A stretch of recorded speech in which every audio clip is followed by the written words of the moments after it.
It's okay. Off your mind. It's okay. She off your mind. Chai! Now wow, people wey suppose talk truth to power don't off mic.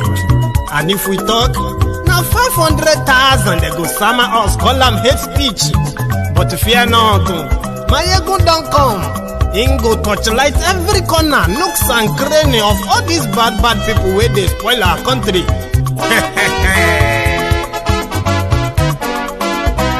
So my people make we laugh, oh yo yo.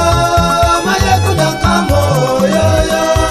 My people make we shout, oh yo yo. Maiyegun don't come, oh yo yo. Maiyegun don't come, man of the masses, oh yo yo. Maiyegun don't come, oh yo yo. Maiyegun diary Politico, oh yo yo. Maiyegun don't come, oh yo yo. This one not the off in mind, oh yo yo. Maiyegun don't come, oh yo yo. Can in the touchlight every corner, oh yo yo. Maiyegun don't come, oh yo yo. Okay, some people be they holla say they want the power. Chai, them be promise us say we go get light and power. Them hustle sote they can't get the power. But now they know they do anything with the power. Every day, dollar just they get the higher power over naira. See them talk say make we off mind, but thank God say Maiyegun don't come. So my people make you loud, oh yo yo. Maiyegun don't come, oh yo yo. My people make we shout, oh yo yo. Maiyegun don't come, oh yo yo. Maiyegun don't come, man of the masses, oh yo yo. Maiyegun don't come, oh yo yo. Maiyegun diary Politico, oh yo yo. Maiyegun don't come, oh yo yo. This one not they off in mind, oh yo yo. Maiyegun don't come, oh yo yo. Person where they do evil, no one make person talk. Them say that Maiyegun, that man too they talk. He too they talk. Say Maiyegun diary, he they hot like pepper. But every day then they take money in bulk. Poor man picking, they the street they hawk. Still them talk say make we not talk. But thank God say Maiyegun don't come. So my people make you loud, oh yo yo. Maiyegun don't come, oh yo yo. My people make you shout, oh yo yo. Maiyegun don't come, oh yo yo. Maiyegun don't come, man of the masses, oh yo yo. Maiyegun don't come, oh yo yo. Maiyegun diary Politico, oh yo yo. Maiyegun don't come, oh yo yo. This man not the off in mind, oh yo yo. Maiyegun don't come, oh yo yo. Aha. Na him na.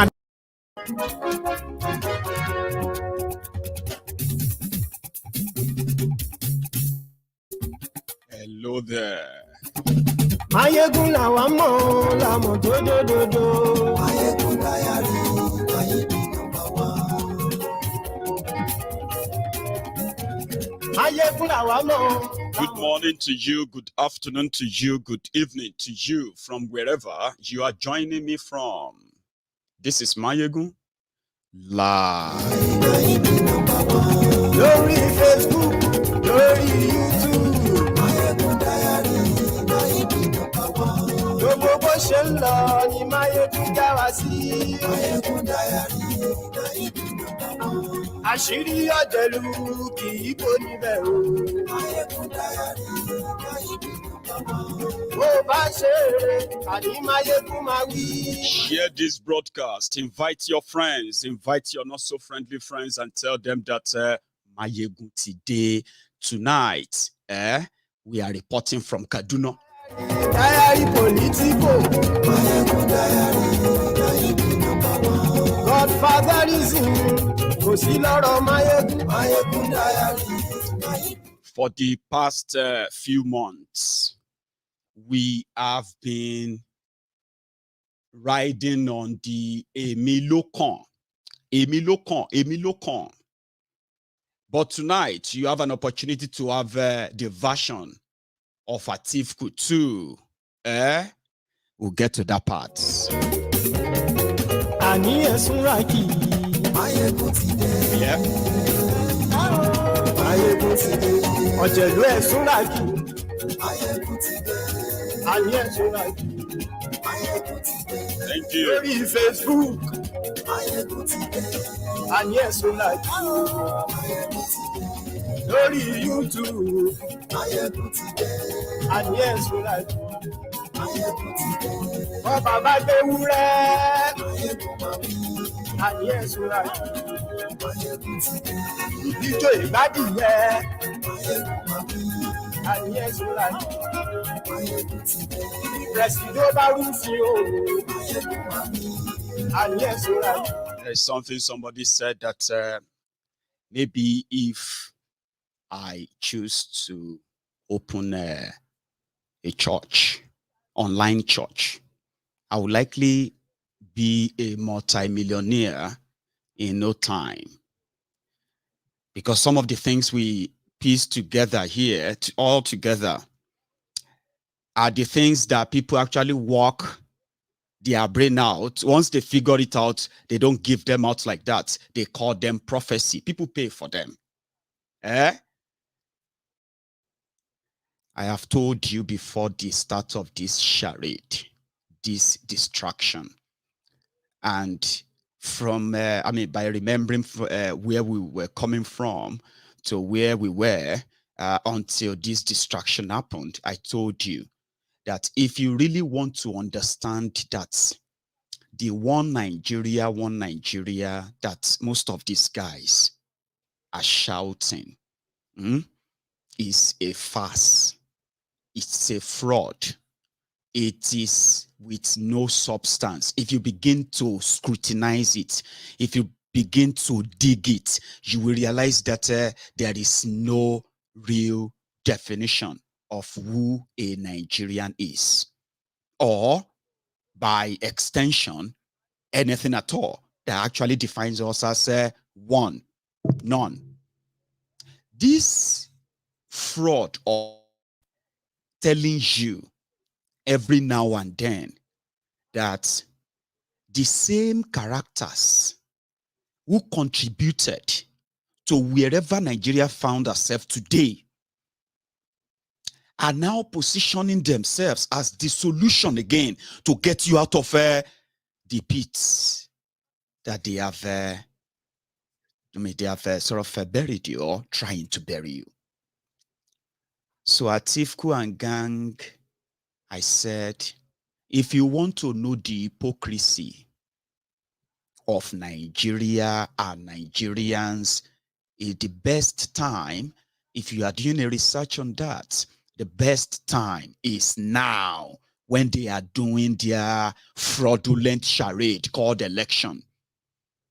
This is the period where you should not be among those who probably just listen and they just listen for listening's sake, or just want to clap or laugh for laughing's sake. Just, pretty much like a joke on you. But if you pay attention very well, you are likely never going to join the bandwagon of the one Nigerianist. The Yorubas, we know ourselves. So are other 250 ethnic nationalities in Nigeria who have never, not for once, ever been called together, right, to agree that this Nigeria, we want to be part of it under this arrangement or under this whatever. Nothing. You know the story.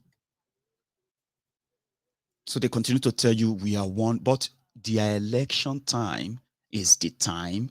If you pay attention very well, that is the moment Nigerians never fail to identify with who they are, exactly where they come from. And your politicians, oh dear, why do you think they have held on this long? Because the easiest cards to play is the same one, religious, tribal. The rest are just like others. They will pretend to you that they have a vision of one Nigeria. Call them to come and describe that vision of that one Nigeria. You will see most of them talking jargons, rubbish, nothing to, that actually relates to the yearnings of every part of Nigeria, according to their need. So the likes of Tinubu opened the floodgates of the tribal and religious politics, which prior to him has always been the hidden, dubious, dangerous instruments that APC Egbekegbe never fail to wield, especially if they feel like they have been cornered. So it started with Temilokon, and you know the rest. Today, you are now seeing Yorubas versus Igbos, Igbos versus Yorubas, all because of your 2023 charade. But Atiku broke the ceiling today. In fairness, listen, this was him speaking directly. This time around, it wasn't like a reading from the prepared speech as usual.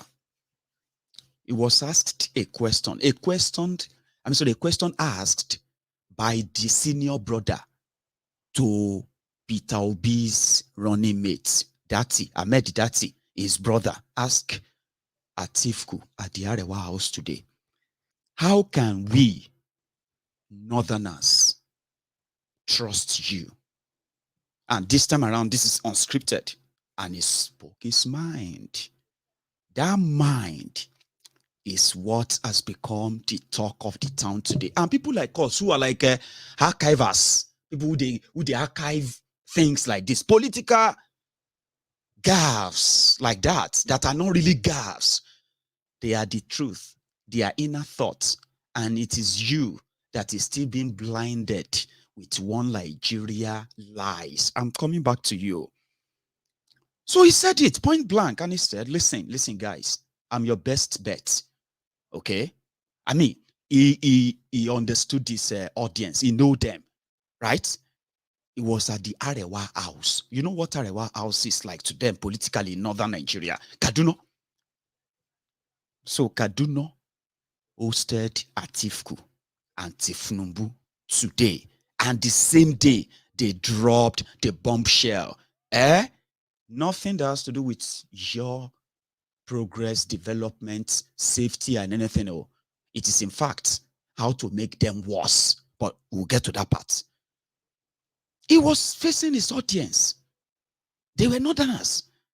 And guess what? You know, like I said, I am somebody who actually listens to words carefully. Right? And in most cases, spoken words, they do have so many unspoken words in them at the same time. So that is why I actually I have a cutout, a bit of a stretch of about 5 or so minutes. So I'm going to play that for you, for all of us. Then I'm going to come back to break that down for you. People are paid to make sure that whenever these old men, your ancestors, who want to secure your future as they are promising you, whenever they set their inner mind and they know that, this one a red flag, they pay people to tell you what they actually mean. And guess what? There are mumu like you. Many mumus there, like Nigerians. I understand what he's trying to say. But let me tell you something, you don't. If your understanding of it is that it was trying to win election, as some of you will say. Remember, there is already fire on the mountain of PDP. Don't let us forget that. In their China shop, his name is Wike. As we speak, Wike tantrum that so many of you felt like is becoming boring. It's becoming boring, Jari. That tantrum, as we speak, is holding Atiku and PDP Korokon. You know that Korokon, Scotrum, to the point that they thought they could probably just, forget him, let's move on. when they got to Akwa Ibom, Uyo, where people were singing Obi Terente at Atiku's mega rally launch, they had to quickly suspend the entire campaign until further notice. Within that same space, where Wike has opened more cans of worms. I'm going to share that with you tonight.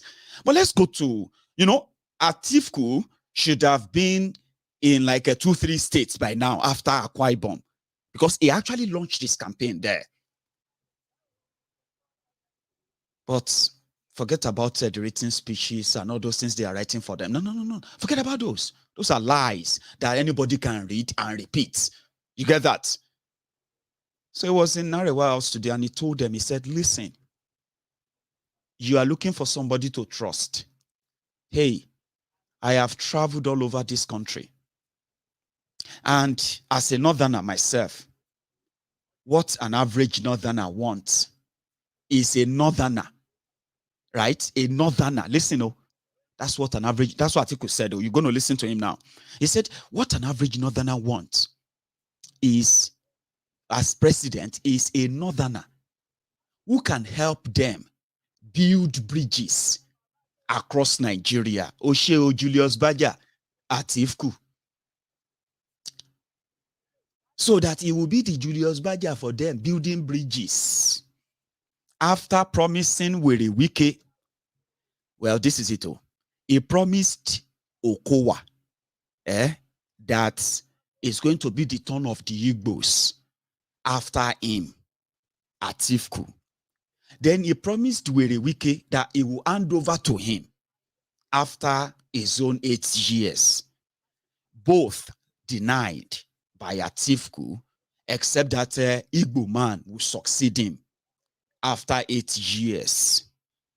So what does he have to sell to the northern Nigeria? Atiku, a Fulani northern Muslim, about to replace another northern Fulani Muslim in Nigeria that is about to be shredded because of the level of division that we are witnessing today, caused mostly by religious intolerance, killings, and all that. So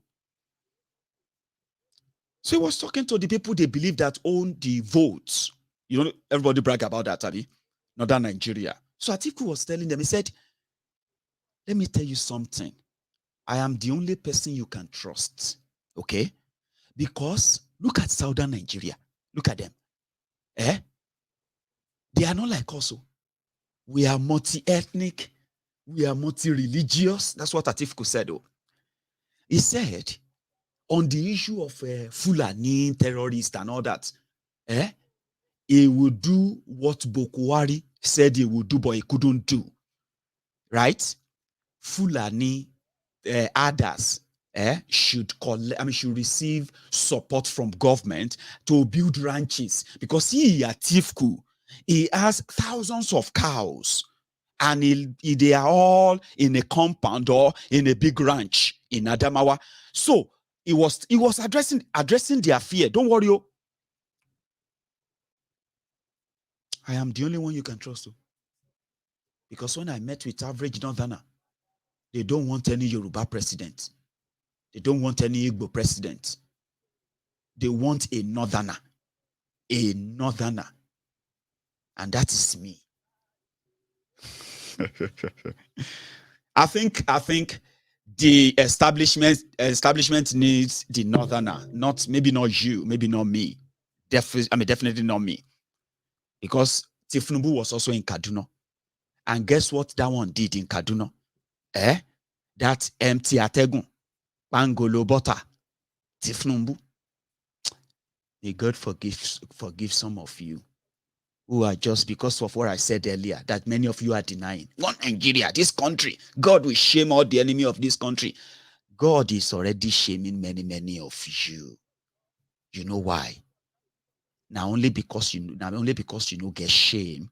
If you get shame, Abba 2014, when all of you get a 10 shoulder pad for your shoulder, how Boko Haram is going to end corruption, how Boko Haram is going to end terrorism, how Boko Haram is going to, send all corrupt people to jail. how Bukwari is going to ensure that 1 naira is $1, and so many other things you told yourselves then. And people were telling you that they won't those who are telling you them, those who are saying that to you back then, which I, my honorable self, the GO of the Temple of Truth, told you. I was one of them too, who said, no be una say God go shame all of you. Buhari will be president. She Buhari never be president now. 7 years after that, poverty capital of the world. The country with the most jobless people in the whole world. The most terrorized people in the entire Africa. Come on, we can go on and on and on. So now una no get shame. Call the empty pangolo butter. Iko Joe Biden. He was also in Kaduna, appealing to the hell rufaya of Kaduna. Yeah. We will never let you run away. He didn't speak that fast anyway, because you know that he has to take his time, like somebody who is drunk. Maiyegun, you know, don't talk like that to somebody who is older. You too, you want to grow old. I have elderly people here in their 70s. Some of them are embarrassed when they see Collu's video. You don't understand. 70 years old on MaiyegunsDiary. On my YouTube, out of my nearly 65,000 people, right? 30% of that whole number is made up of people in their 70s. You won't believe that. 60s, 70s. Many of them are embarrassed when they look at Collu.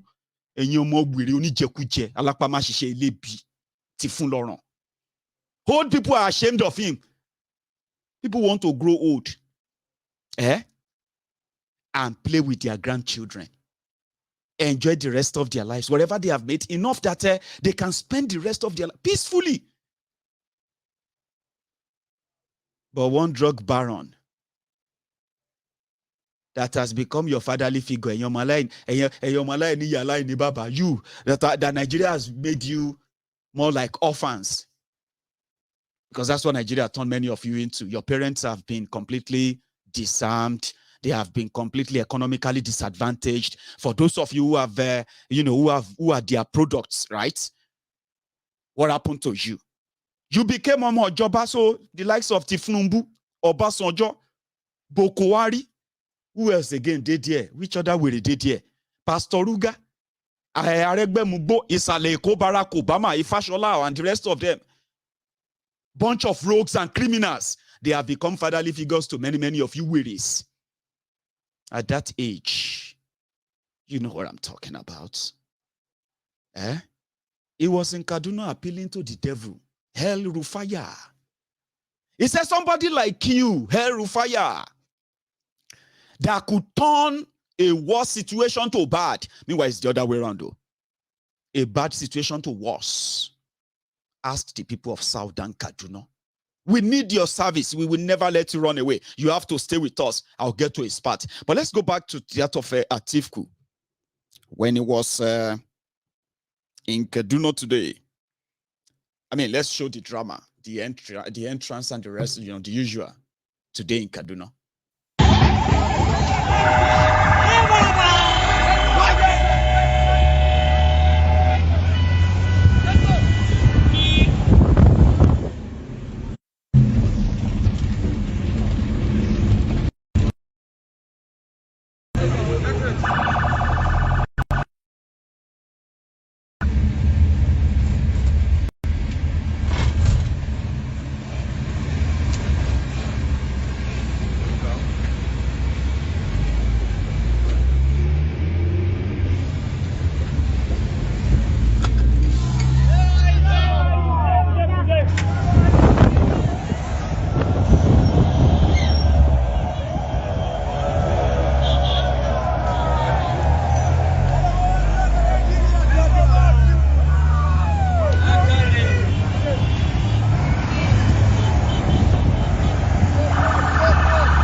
Okay. They shall got into Arewa's house, the Arewa house in Kaduna, where different, he delivered this, written speech, and then they started asking him questions. 2 questions, by the way. So I'm going to give you both at a time. It's a stretch. And then we will talk about why, if they feel like, well, I'm going to come back to that first. Let's hear Atiku, the controversial statement here. Please, I'm giving only 1 minute, please. Your Excellency, my name is Papayola Bama. My question is,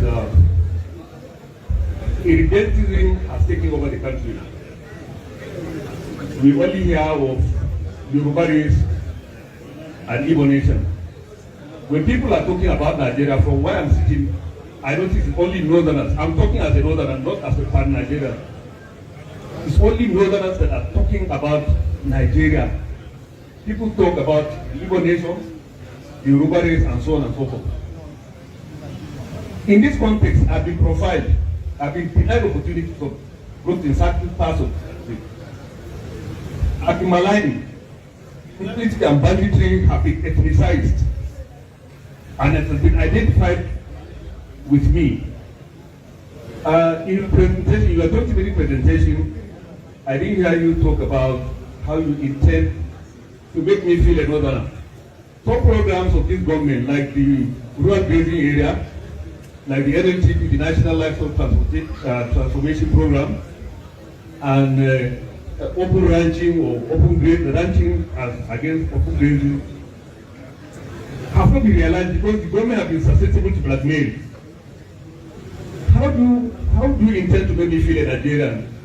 To start thinking like a Nigerian? I am thinking as a northerner now. Thank you, sir.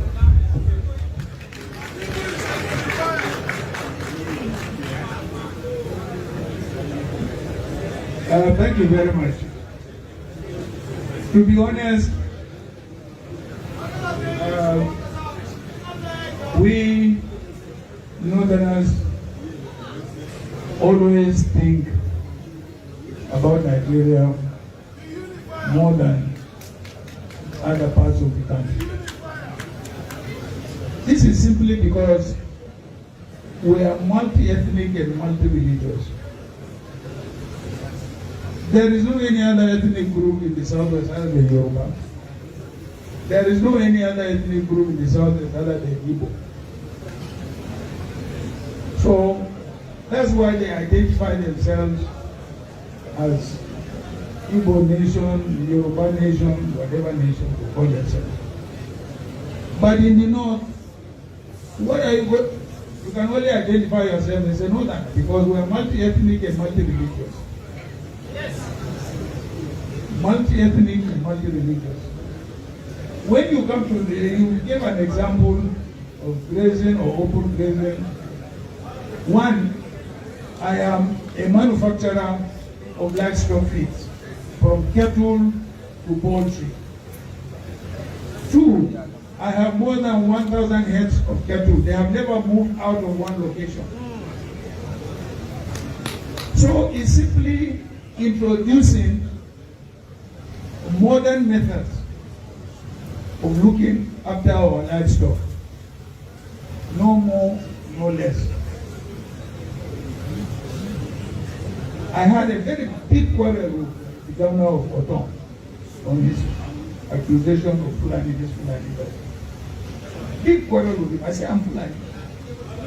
Why should you categorize all Fulani? And he admitted even his own ethnic group are stealing his own talk. I said, why are you not calling all thieves? They are all thieves also. So, it's just that we have to improve on the way and manner we look after our lives. They have 1,000 heads of cattle there. They have never moved out. And I'm a manufacturer, as I told you, of livestock, from cattle to chicken to whatever. Manufacture them, and I said. So it's the question of introducing modern ways of how we tender, our livestock. Finish. Thank you very much. I also want to invite the committee to just 1 minute. Your Excellency, Northerners are watching you now, and in the next few days, they will hear or they will see you. Please tell the Northerners why, out of all the presidential candidates, they should trust you and not anybody else with their votes and their trust, and why you are the best candidate that can lead the North and Arewa through change. Please talk to the Northerner directly.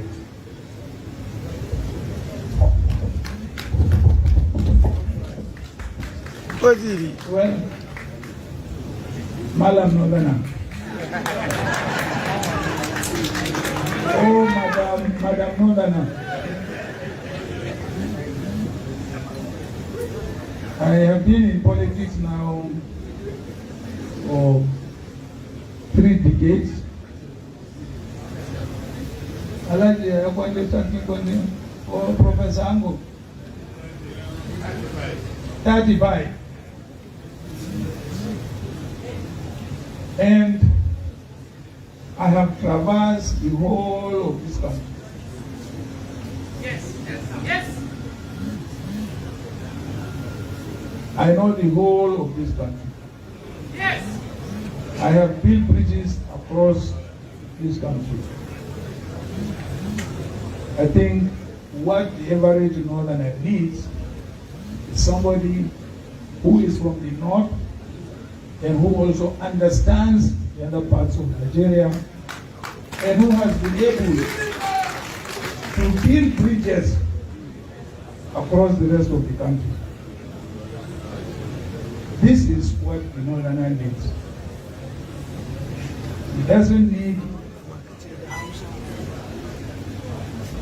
a Yoruba candidate or an Igbo candidate. This is what the Northerner needs. So I believe I stand before you as a pan-Nigerian of Northern origin. Thank you very much. Please. We are running out of time. We want to. You got that? In his own words. And it says, you got, I mean, this time is not any, what do you call it? It's not a written speech and all that. It's just a question and answer period. And it's just straight to it. Because that's exactly what your election is going to be about. The àwọn ló kàn, the entitled àwọn ló kàn. At the same time, the entitled Northerners, who, as they say, when it is politics, they are one north. But when it comes to governance, then there are many north. You get that? So it is the same trajectory. But the difference is that as people, some people are saying, oh, it's going to be 1979 again. Who cares? What ended in 1979 itself? Anyway, that's Atiku for you, ladies and gentlemen. The campaign up north, as we have proven on this platform many times, is that the north needs to keep that power. And plurality or pluralization of it as it is as they wanted it to be. And Atiku is at home, is at home in the north. Because down south, as the way he said, the southern Nigeria is that of Yoruba and the Igbo people. Is that true? Is that the nationalities of those who make up the southern Nigeria? In their book, that's exactly what it is. That is why, no matter how much, I'm not trying to like dampen your kind of your energy. No matter how much you try to tell yourself or you continue to tell yourself that as obedient to, you are pro-Nigeria and Peter Obi is pan-Nigerian, pan-African, pan-Nigerian from Igbo extraction, Abi. To them in the north, Peter Obi is Igbo. And the narrative up there is about that trust, Abi. And same thing is has been existing in Yoruba land as well, which the likes of Tinubu have been using to, leveraging on to play their regional champion, local champion for a while. So today, everyone is talking about trying to save Nigeria. You are not talking about saving yourselves. No, you're not. So down south, it is going to be a chasing game, because the northern Nigeria in your charade, they hold the deciding vote. Here you get. It is two rules. You have two rules in Nigeria, one for the north, one for the rest of you. All these are factors that proved to us that no matter how good your mind is, no matter how your intention, no matter how good your intention is, if it is about trying to save Nigeria as it is and to keep it together, forget it. You are deceiving yourself. Not me, just yourselves. So down south, they know what they call the south because of this guy that would never make it easier for Atiku like it was in 2019. He's a tantrum master. Is currently out of Nigeria with his crew, Autumn, Ugwai, Sheyi Makinde. They are right there in Spain. Atiku, Waka. That's what Wike is saying. Listen to some of them. Those of them who come to me and say, go and beg Wike. Beg Wike for what? What are you begging Wike for? What did Wike do? We are finished presidential primaries. We have a candidate. We have a vice presidential candidate. Is Wike saying remove the presidential candidate? No. Is Wike saying remove vice presidential candidate? No. So what are you begging me for? All I'm saying, and I want not to say, you have taken president. Give us chairman. What did Wike do? And I say I'm not leaving the party. I work for the party. But agreement is a what? Agreement. I've not accepted. What is the problem again? You fulfill your own. Let the South, let them have something. That's what I'm preaching. You cannot be presidential candidate. You cannot be chairman of party, DG of campaign. And someone is telling me, of all the school, my parents struggled, got money to train me. All these run around trying to show people who went to here, who went to here. No, I won't go anywhere. I'll be here. I'll be here. I'm not going anywhere at all. In a party like PDP, that the votes have come from the south, and you say president candidate should be not, chairman should be not, DG should be not, the voice of our people will not be there. I will not agree. If you will agree, you can go. Agree. I will not agree to that. Because this is the time the presidential candidate, national chairman, and the leader of government will sit. When the election is won in February, before the president is sworn in, decisions have been there. And then they are selling that dummy to you people. Hey, why not wait? Let's finish. Look at every election is local. Every election is what? Local. Let nobody tell you that. Don't be deceived by anything. If you do not stand firm and be committed, where would PDP cross over? Tell me where would you have been? You stood firm and said, look, we will not leave. How many people came? to talk to you. All people running around. How many of them came to say, look, we are here to support you? How many of them came to you? All of you, be firm. I'm here. I'm here. Be strong.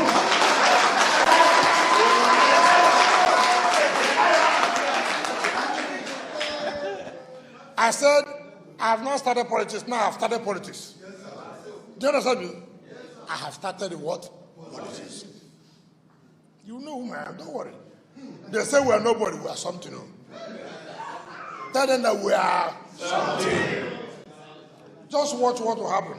Very soon, you will see politics. Do not panic.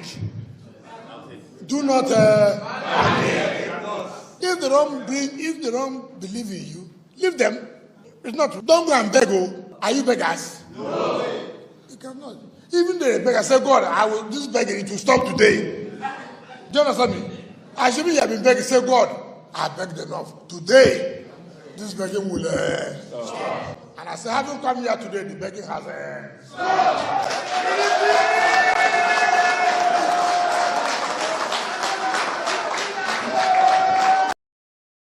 Has stopped. Now, Atiku headache be that too. Forget about what you read on social media, okay? You know me. I feel they had my own jara just to not make you always if I should be talking the way Nigeria is, if I should be dramatizing the way the situation Nigeria actually is, right? Some of you, instead of joining me every night, because what benefit would it make of you? I mean, would you make of it if you have to be crying and say, Maiyegun, you just broke my heart?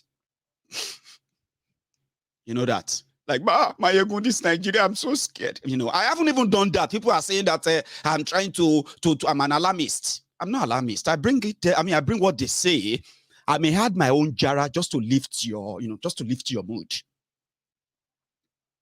Now, Atiku headache be that too. That is his headache. No matter, forget about what you read on social media. And those they pay to tell you that it's politics. It will no matter. As it be so, it's going to be a long charade. Even if we know, they have nothing to change. They have nothing to offer. There's nothing coming out of the whole thing. But even for the educational purpose of it, to tell others and say, listen, you might be an old man, me say you get sense, that you even get sense, me say you the use them, Are you with me? That's why we have to keep the record of all these happenings, so it won't be difficult for you to piece them together afterward and possibly prevent yourself from falling into their deceit again, where you go, they argue like, they argue like somebody with them, castrates in public. You'll be masturbating in public. Listen to me. You need to respect elders. You need to know something. Our culture, our tradition said we should ulufu. Our culture, our tradition. Our culture and our tradition. Maiyegun, don't you have Agbalagba Nleni? Don't you have you should have elders at home. Oh, so you sabi talking here. Oh yeah, Oshe. One no. If you believe that calling out these rogues, as we call them out, if you think it's lack of home training, one no. Clap for yourself. One no. You win, Abi. But if we now ask you, because you are asking that, okay, who gave these criminals home training to be looting your money? Tifnumbu, person we train Tifnumbu, in mama, in papa. Then be thieves. There is no that's the problem. You most of one know Tani Baba Buhari, who is all the rogues stealing your money, the criminals looting you. You know them, you are praying for them. Me, I know they pray for them. That's why I don't have any respect for them. If you say I lack home training for calling out the rogues and criminals the way we do all the time, it no matter their age. Here you get, as they say, foolish people self they get old.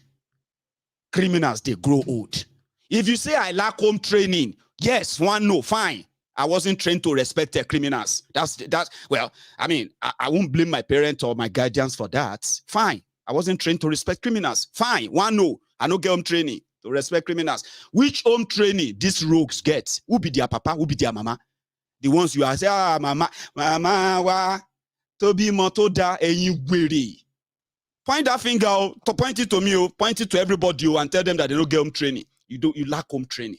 You have no respect. Who trained Tinubu? Who trained all the rogues?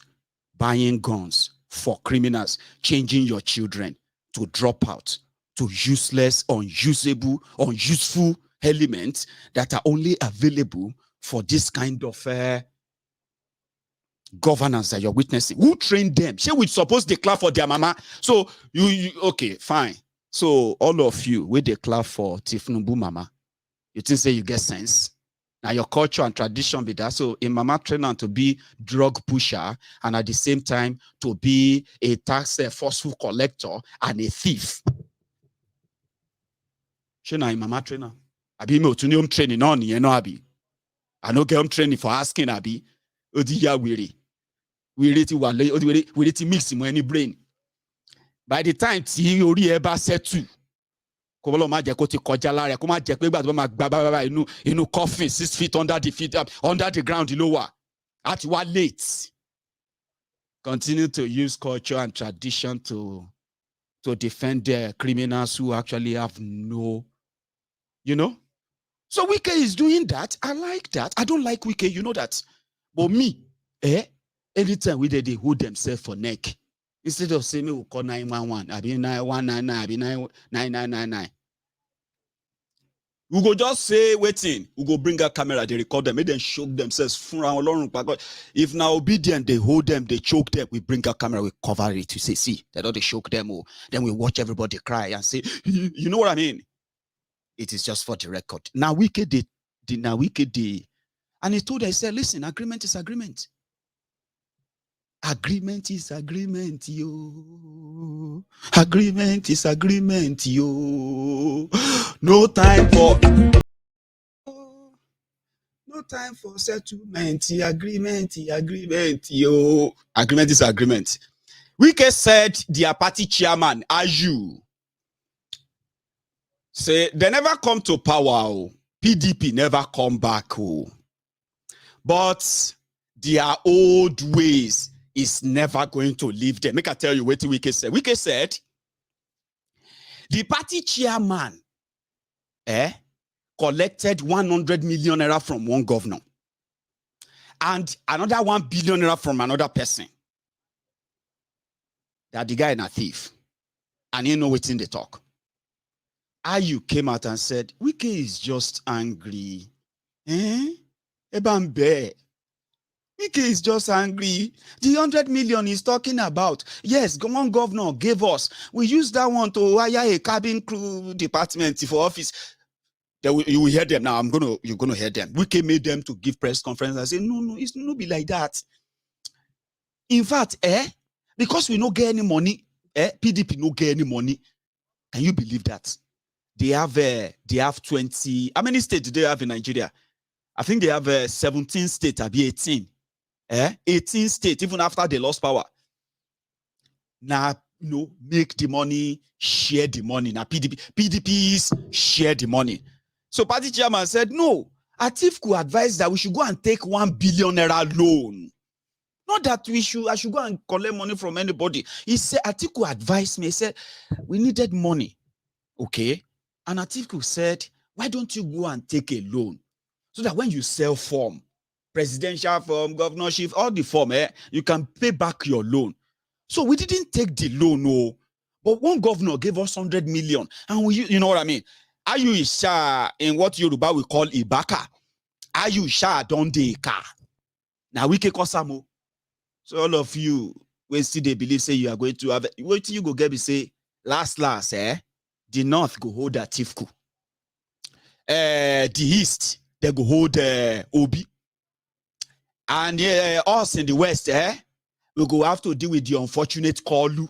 I know that won't last. I'm just saying, in your decision, I'm not saying that's going to be us after all, because in your decision, that will then give you the picture that picture that says we can actually save ourselves all this madness, Sha.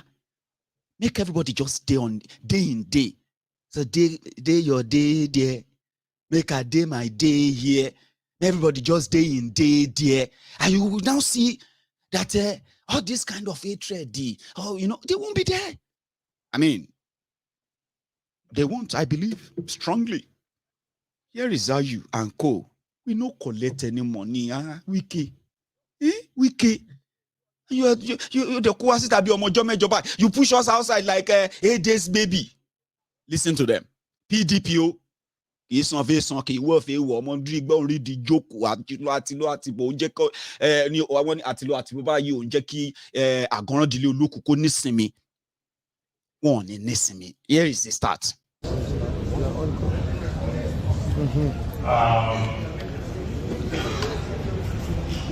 This is actually a meeting of the BOT of which I am a member. I'm only a member of the BOT. And when my chairman talks, I'm not supposed to say anything. But since these allegations have persisted, I want to take this opportunity to clear the air. When the first allegation was made, I decided not to respond because we don't want to encourage conversations in the party. However, I want to make it clear that at no time did I, as the national chairman of this party, collect any 1 billion naira from anybody. When we came in and the party had funding difficulties, the current presidential candidate suggested that the party should take a loan of 1 billion from the bank. And the owner of that bank also was an influential member of the party. He has left the party now. But when we discussed with him, we discarded the idea of taking a loan. And the party never took any loan or any money from anybody. And I, as a person, never collected 1 billion from anybody. Any money advanced to the party was declared before the National Working Committee and handed over to the treasurer of the party. The party's accounts are straight, they are up to date, and we promise to present the party's accounts at the end of the year. On today's allegation, luckily, I have fully briefed the BOT that one of our governors made a contribution of 100 million to the revival of the People's Democratic Institute, which was housed in the Porter Cabin. And I explained to them that we hired an appropriate place in Asokoro, we have renovated it and we have furnished it. 2-3 days ago, we went there to inspect the place. And the National Working Committee decided that even before commissioning, we should invite the governor in question to come and inspect what we have done with his contribution. I'm happy to state that the National Secretary of the party has since written a letter to that governor. The party, either I or the National Working Committee, never took any party money to carry out the renovation. In fact, we have not even exhausted that 100 million, which was donated by one of the governors. The consistent attack on my person since the end of the convention on 31st of May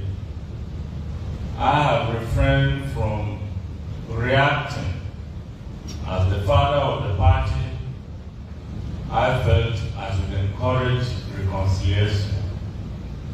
But where it touches on my personal integrity, or which even my own family members are brought into play, I appeal to such people to desist from trying to malign my character or bringing my family into party affairs. I never collected 1 million from anybody, and the 100 million that was donated by one of the governors was judiciously used for the purpose. Just watch what will happen. Very soon, you will see politics. Do not panic. Do not panic. If they don't believe in you, leave them. It's not. Don't go and beg. Oh, are you beggars? No. You cannot. Even the beggar say, God, I will this begging to stop today. Do you understand me? I should be have been begging. Say, God, I begged enough. Today, this begging will stop. And I say, having come here today, the begging has stopped.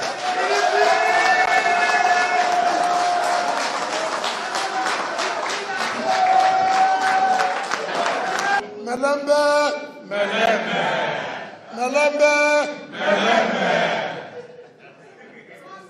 They will see us very soon. I thank you and God bless you.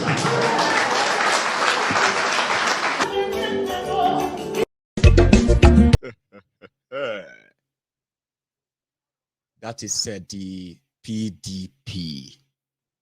And that is why Tinubu told the Yorubas, Yoruba lokan.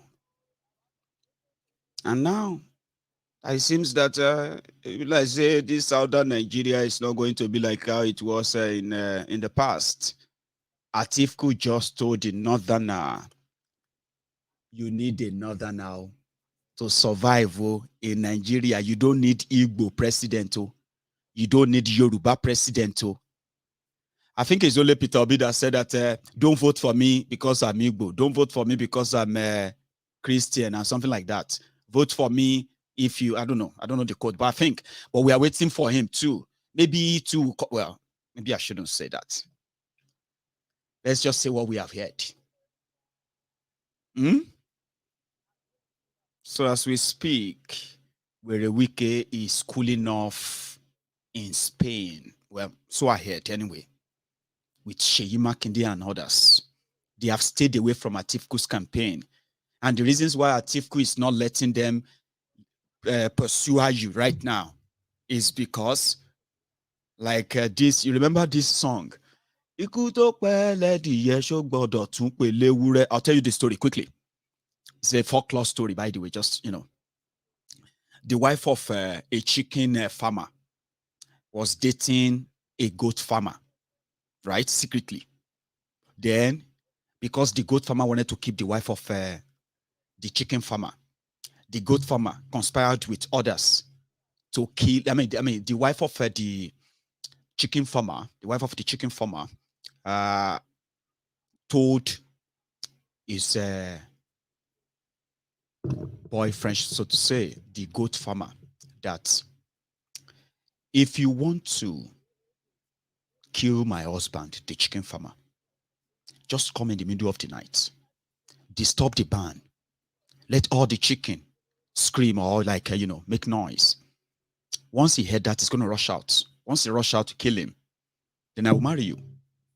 So the goat farmer and his friends came. They did as they were advised. So they killed the husband. So the wife of the chicken farmer married the goat farmer. It didn't take long. She started dating another person who happened to be a cow dealer. Now, with the same technique, he told him, he said, if you want to marry me, we need to kill my husband.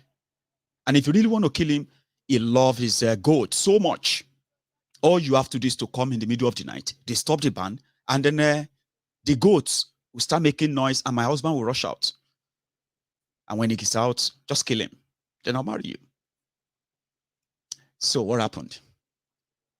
The cow dealer and his friends came in the middle of the night.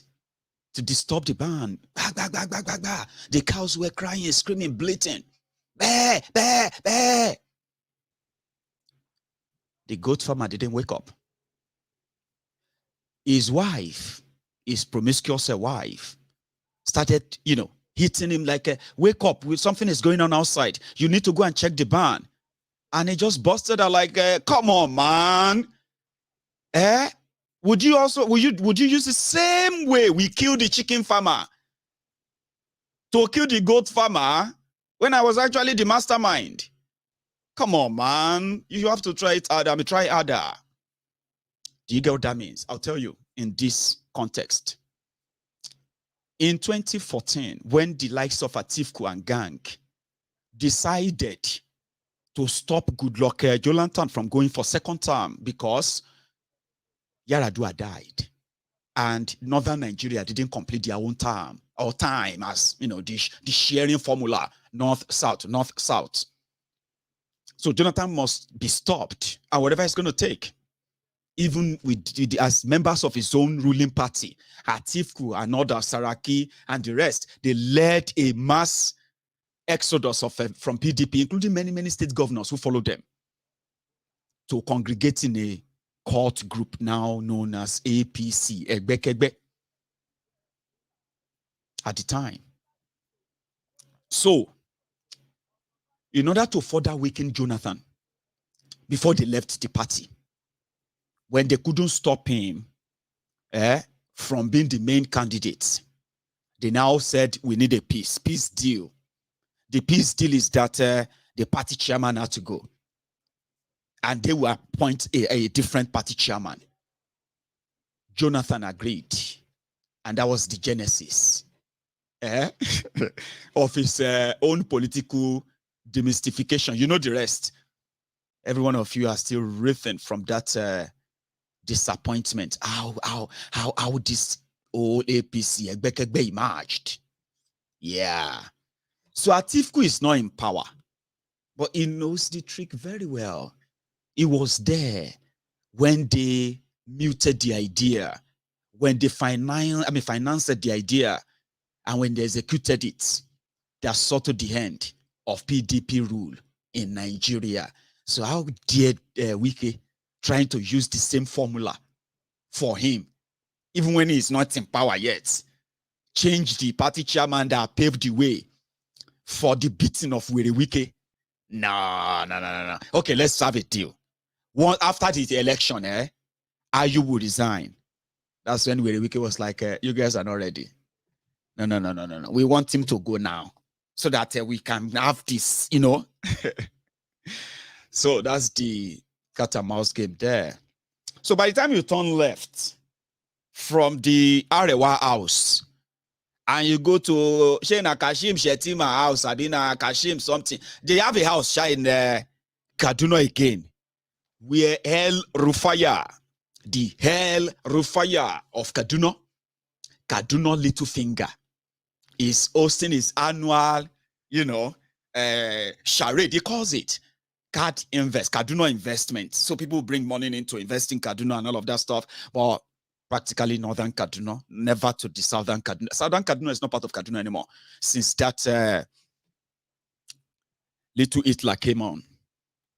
But the drama there today was that Joe Biden, Kolu, who was in Kaduna as well, as the candidate of APC, Egbekegbe, addressing the supposed members of, and in his own words, I think I don't think I'm so that good anymore mimicking Tinubu without listening to him first, right? Let's go to Kaduna, where Tinubu was toasting El Rufaya, Shele Stupidini, Buhari Pro Max. Many of you will write sorry letter to Buhari in prison. Oh, by the time he ended up in prison, in Hague, yeah? Many of you will be writing apology letter to Buhari in prison. By the time Kolu, this one, takes over. For thinking and doing.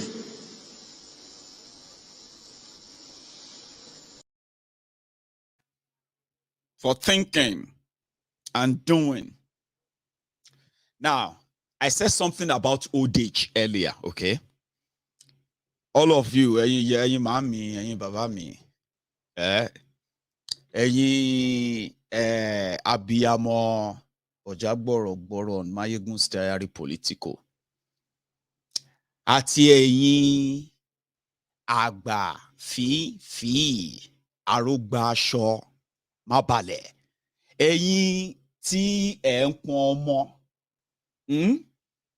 tí ò gbọdọ̀ jábọ́. Ẹ̀yin ìyá Maiyegun yẹ. Ẹ̀yin old ones ni mo sọ yẹn o. Ẹ̀yin màmí all over the place. I know many of you who pray for Maiyegun. Maiyegun wà dàgbà. Wà dàgbà. They say àṣẹ. Because they know that way I am so valuable that mo gbọdọ̀ dàgbà. They are embarrassed wherever they see Kolu. Some of them are, imagine you are 70, right? Usually, right? A 70-year-old man or 75-years-old man or woman, 80 years. I have 80, 90-years-old people. MaiyegunSdiary here. Mama 80. And they are looking at Kolu. And they are like, what's going on? Like, I'm still kind of smarter than this person. Is rich, well, I mean, they feel embarrassed for Tinubu. So you cannot use a picture, image of crookedry as an image of what somebody should be like when you grow old. Older people on here are embarrassed for Tinubu. They will never let him talk to the media. And whenever they have to show him, it's either they are showing him with other riffraffs, rogues who are licking the asses and looking for the crumbs they want to have there, or they will just give you a kind of a 5-second, 10 seconds video. Make the guy no go to mess up until they go to Kaduna today. First, they say me they go pray 7 seconds so to show you that he's alive. All the signs of the last hour. If you check around. Proof of life.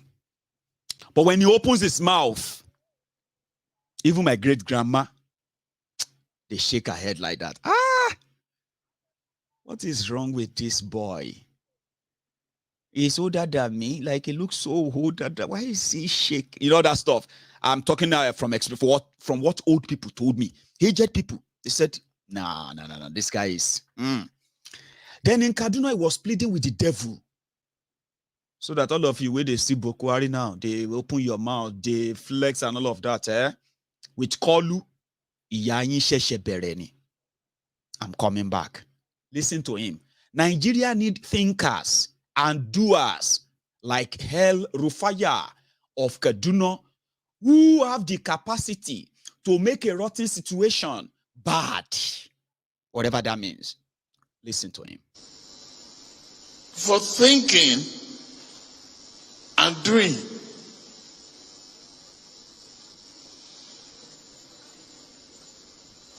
Nigeria needs thinkers and doers.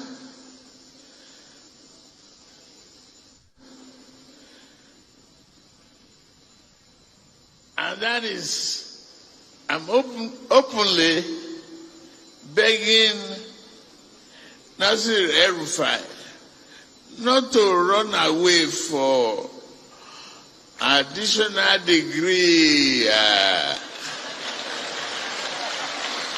excuse. He's going to Cairo, PhD and everything. There are lots of educated relics. We are not going to let you run away.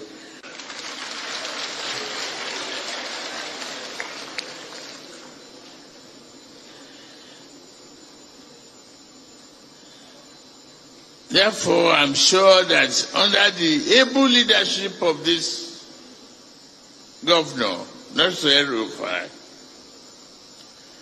the leadership of the Japa and the subsequent administrations in Kaduna, will be very successful once the path is straight.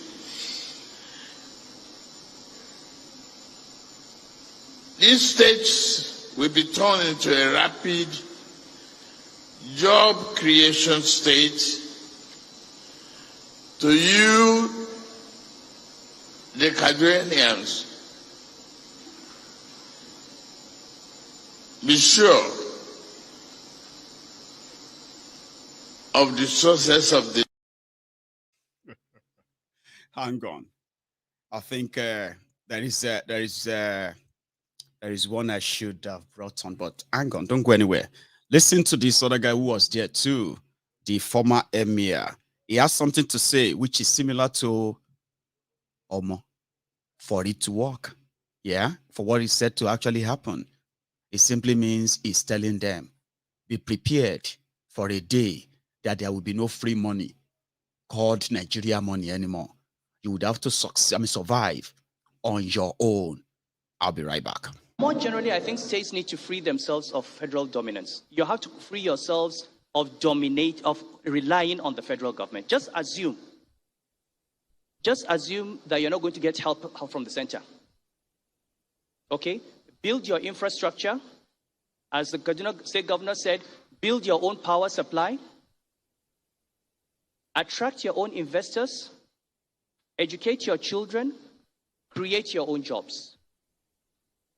And we're hoping that investors will continue looking below the radar. I gave the example of Lagos and how well it's done. Kaduna is following that path.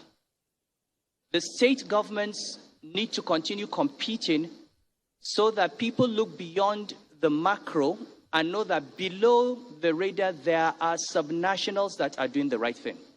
And we have to tell that story. As vice chair of Kadipa, I'm proud to be associated with Kadipa.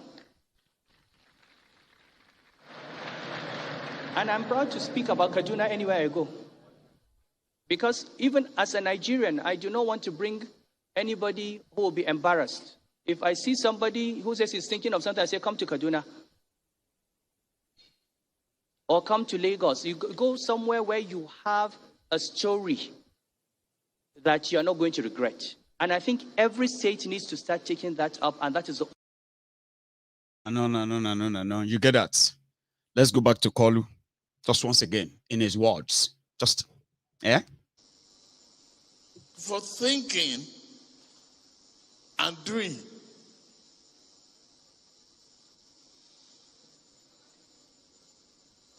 Nigeria needs thinkers and doers.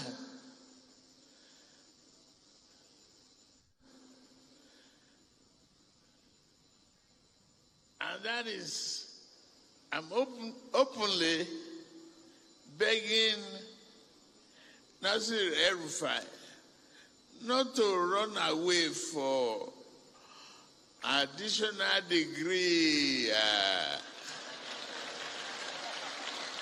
excuse.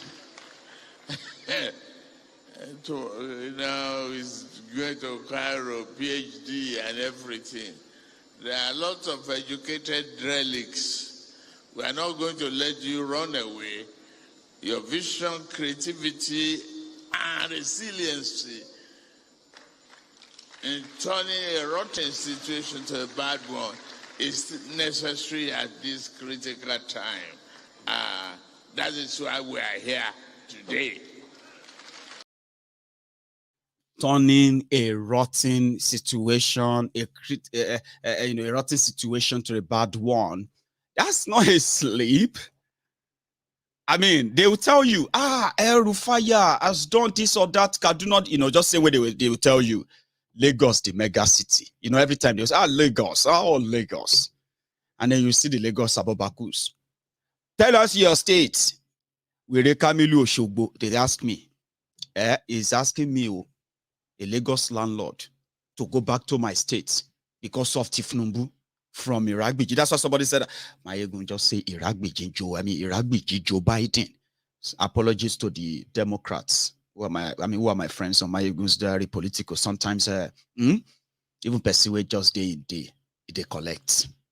It's just what Nigeria is. I just want to say that. Here you get.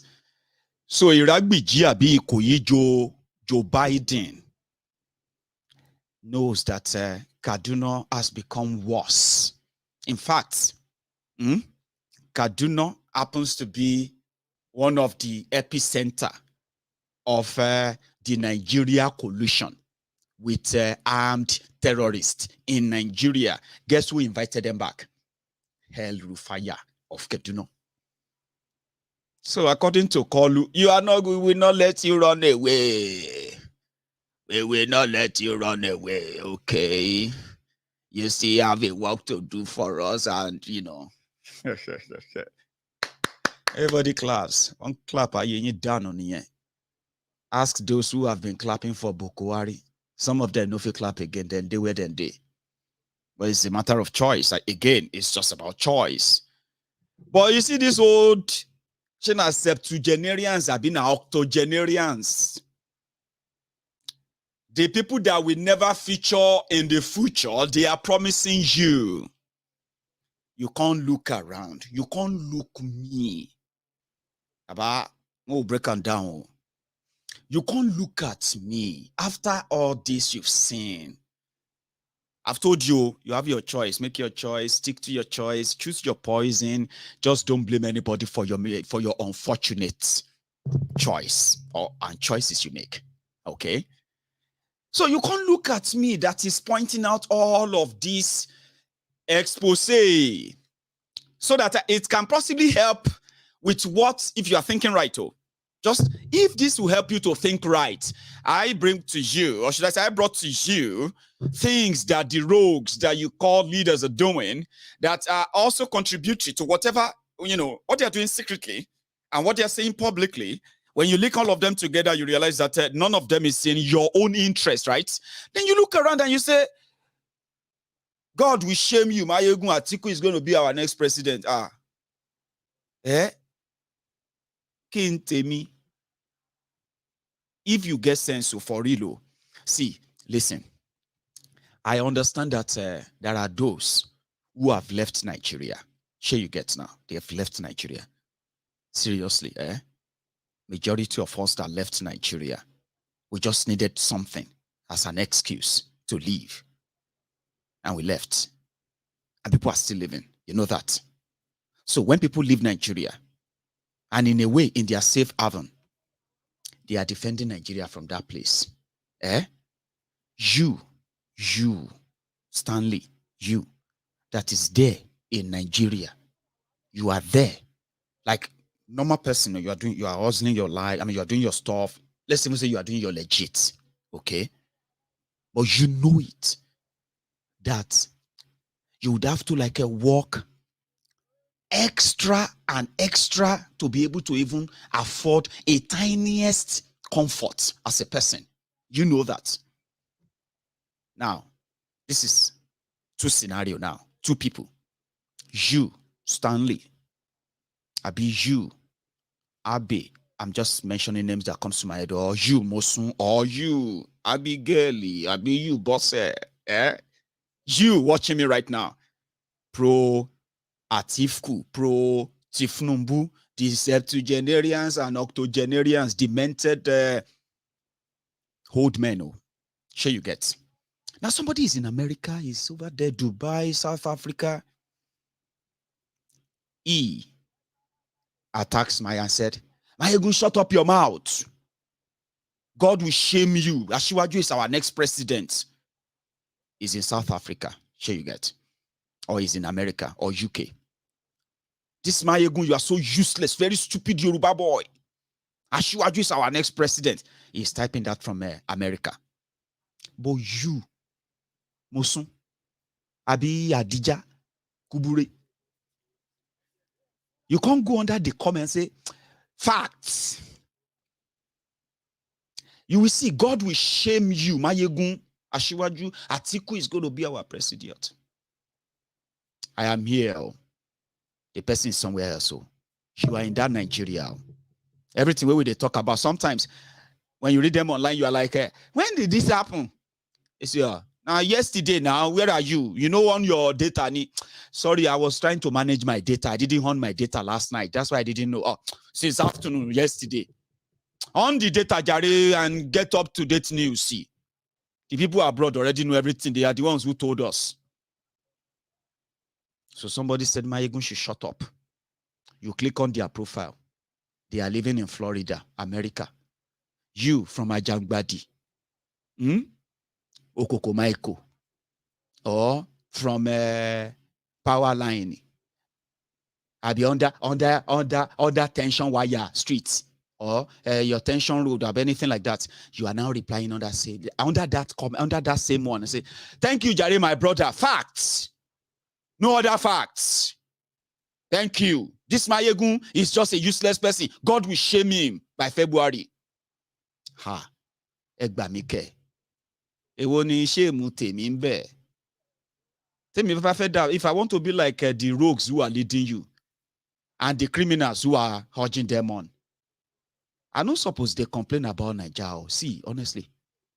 Because ordinary exchange, your exchange rate alone, actually makes me a multimillionaire.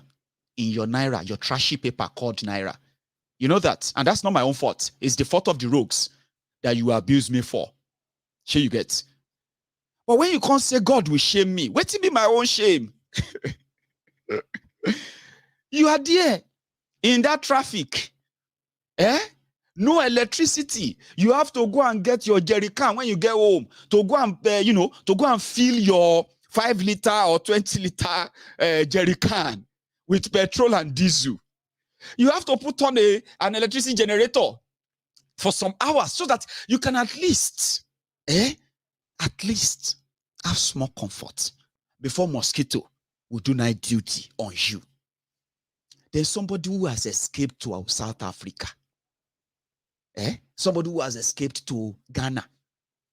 Somebody who has escaped from all of that to America.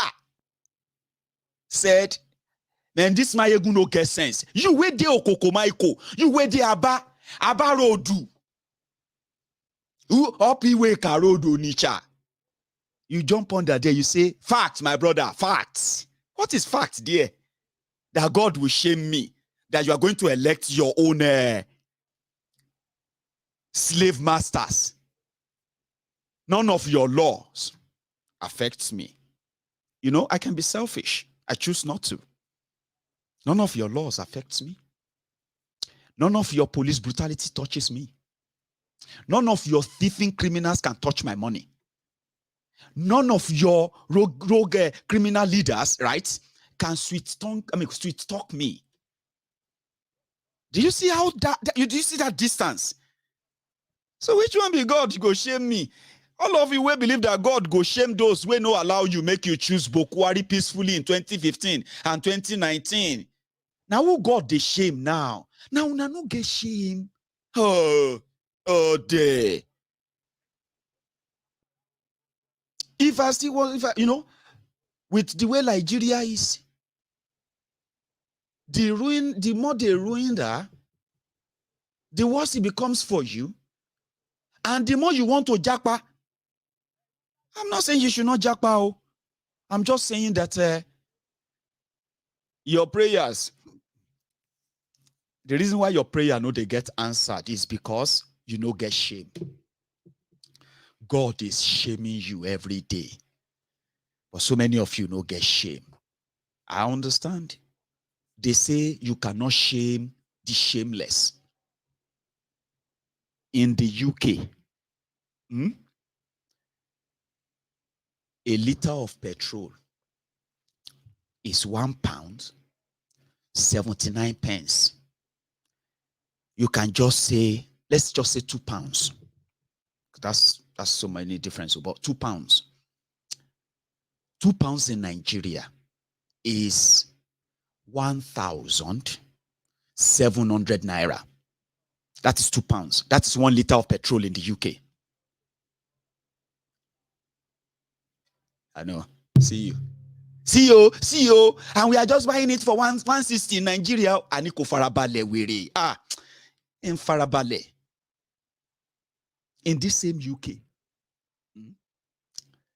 1 hour, if you work for 1 hour, the cheapest work you can do, cleaning or anything, if you work for 1 hour, the smallest you will get is 10 pounds. 1 hour. The smallest you can get for cleaning, in a week is probably 20 hours. Oh, baba, to ba ja kilapa, to korisapa, to more exchange rate. The person who sabi the exchange rate, you feel do 60 hours a week. Now, let's now cut it slow, happy. Let's say you are doing cleaning, 10 pounds an hour. My brother, 10 pounds an hour is 8,500 naira your money. If he does 5 hours in a day, that is 50 pounds. Now, 50 pounds of your money, if I am not mixing them together, I'm going to say should be somewhere around 42,000 naira of your money. That is 1 day. 1 day job, 5 hours, clean, and all that. So in a week, let's say 40 hours times 10, that is 400 pounds sterling. In your money, 100 pounds sterling is how much? 87,000 naira. Multiply that by 4. You know the math, Abi? Now tell me, would you be able to afford 10, 20 liters of petrol in a week if you are driving? Would it be difficult to buy a 25 pounds travel card and other things that could help you take you to your work and the rest of that? Would it be hard? What about house rent? What about it? What about it? In no comparison, it's just that many of us who are speaking out, okay, we are not expecting Nigeria to turn to London, to turn to America, to turn to all these places overnight. But at the same time, we can see from far how much poverty that are intentionally being created by these people. And we are watching from far too. That not that they are so smart or so good, but because they have managed over time to build a nest of poverty population that they can always rely upon. All of this are what we are seeing from, well, you know, the end result, the end goal is that none of all their intention actually work for anyone, not even for them. Do you see where we became concerned?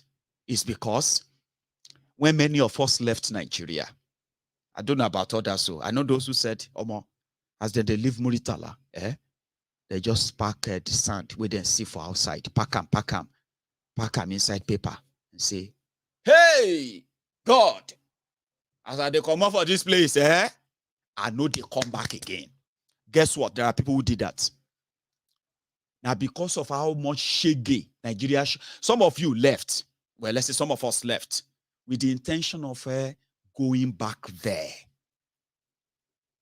and support our local community, our people, just as we do almost on everyday basis. Our remittance is more than your national budget in Nigeria. Do you even understand what that means? As your criminal leaders are looting Nigeria, sharing the money, fueling different private jets they use your money to buy, we continue to subsidize the economy of Nigeria through our everyday remittances back into that country. That is why you haven't turned to Venezuela and the rest. But you know one thing, apart from the fact that Nigeria takes and takes and takes from us, and we continue to give and give back as much as we can, it has now occurred to us that if we continue to just give and give, many of us and our own descendants, so many of us who left single and then became established, educated, established, married with family, we are growing into a very scary future that taking those families back into that Nigeria is now going to be like a lottery. You have to play it out. Should I or should I not? Should I or should I not take them? Should I take one or take two out of 4 children? Or should I just go alone first? Now, this is the future many of us from outside Nigeria are saying. You may not be saying that because look at it today. The only future many young people have in Nigeria today is that Japa future. God knows how many times many of you who are praying to God to shame Maiyegun so that when Tinubu become your president, you can sing and praise God that he has shamed your enemy, Maiyegun. Many of you, your future, your hope actually is in what? To Japa and leave that hellhole. But when you Japa finally, even if you are supporting them from outside Nigeria, the day is coming very soon. That reality will hit you. Now, when that reality hits you, you're going to remember Maiyegun. Oh, you're going to remember me. Seriously. You will remember me and everything I have said, which is, wherever they say Nigeria is, yes, we are from there. Officially, we are still Nigerians. Abi? All the documents that we have, for those who haven't changed here, so me, I haven't changed because I have not had the chance of changing that, okay? However, yeah, we are still attached to it. Whatever happened to that Nigeria, we are all going to be affected. And in that regard, one day, just one single day is going to come. You will remember me. Oh, you're going to remember me. And you will remember every word you have heard from me. So, God does no shame for somebody like me other than grace. Haven't you noticed? Left, right, center, around Maiyegun, it's been grace, progress, promotion, and every other thing you can think of. And look at me. I am still here. I'm still young. And I'm still worried that if nothing is done with the way things are going, my own children, they will probably never, ever want to ever step their foot in Nigeria again. And to save them from that stress, to to save them from that wipe of, one heritage like that, I decided to enlighten so many of you who are alive today, conscious enough, I believe, sensible enough to understand and read beyond what you are seeing today. Understand that the consequences of this whole thing that will eventually, haunt all of us in 10 years, in 20 years. And it's not just going to be all of us, including our own children. Something that the likes of Atiku, the likes of Tinubu doesn't really care about. Every promise they make to you about Nigeria is going to come back later as the ones they've made to you, even to your parents and to their own parents. And do you really actually want your own children to go through that? So what is God going to shame me for on that? God has been good to me. Even though some of you don't like me saying that I don't have any religion. You know why? God doesn't have any religion. How about that? God no get religion. And he's been good to me. And I'm worried that no matter how much we work hard, we do our best, no matter how much Nigeria has taken from us and continue to take from us, no matter how much fight we put into it, our children will not be able to survive the Nigeria that many of you are indirectly promoting, projecting, simply because of your today and forgetting that tomorrow you're going to grow old. For those of you who are going to be lucky, all of us, for us who are going to be lucky, I don't know if I'm going to be lucky to, growing old. Nobody has that say.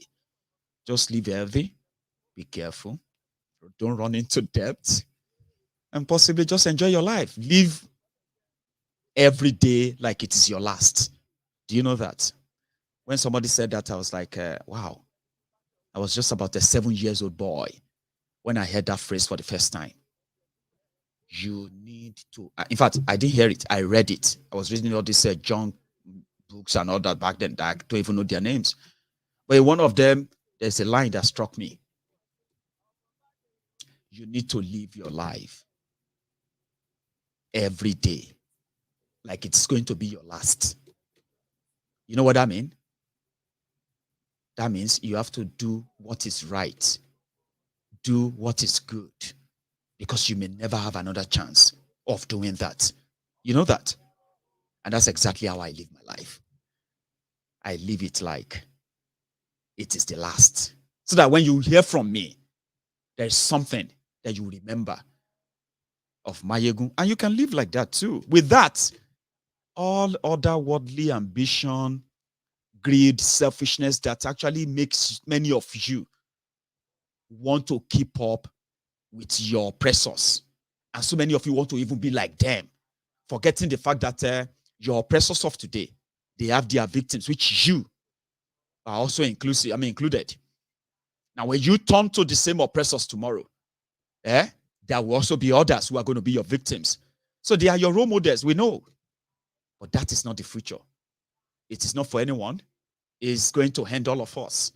I mean, take your position today, choose what you like, talk down on anybody, do whatever you want to do. But as long as you do it for one Nigeria as it is, you are digging the same grave. Trust me, it is getting deeper and deeper, and it is not in anybody's interest. Sadly, some of these guys will be gone when this time bomb is going to explode. So don't ever sit back there in your warped mind and think choosing your Atiku, choosing Obi, or choosing Tifnumbu in any way as any direct anything to have on Maiyegun other than what I have told you, which is exactly our worry. So many of you don't really care because you don't know. And since you don't know, you don't care.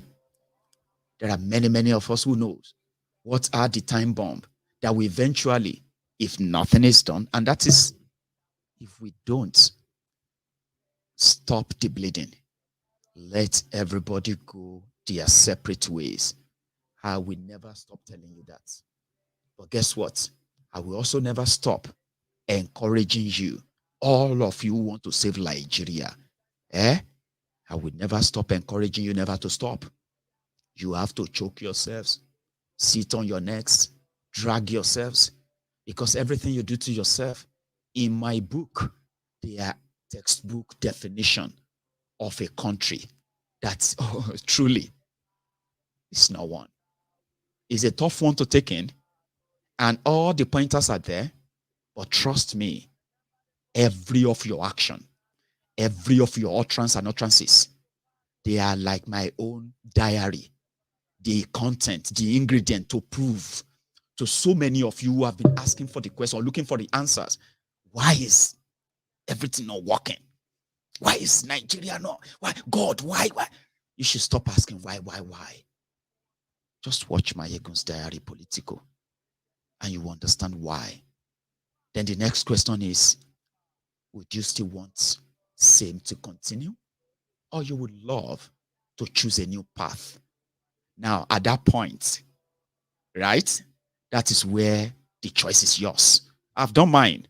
You can do your further research on everything I've said. But at the end of the day, Shibina won Nigeria. He has a way of disappointing his believers. I trust that. Do you get that? It is Nigeria.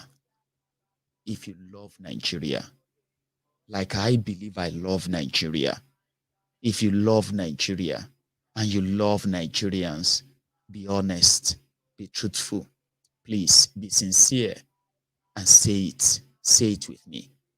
Break it up and save the lives.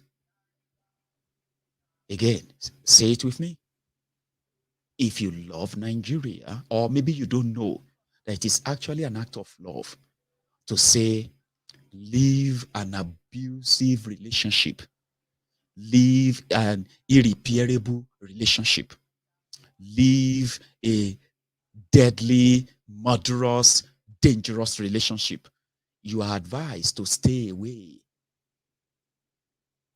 So if you love yourself, that's what they say.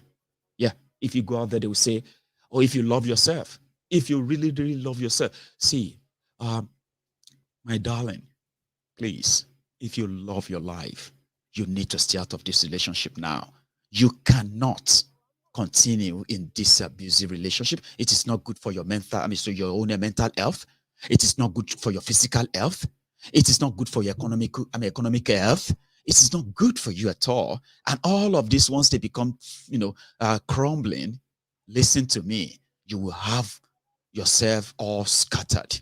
I think that's what they said to you when you go for therapy or when you go for counseling in an abusive relationship. If you love Nigeria, if you love Nigerians, please say it with me. Break it up and save lives. But if you don't, abuse me. I'll keep reminding you. And thank you very much, by the way. I think we should take 1 or 2 calls before we call it a night. The Empress, thank you very much for your super chats.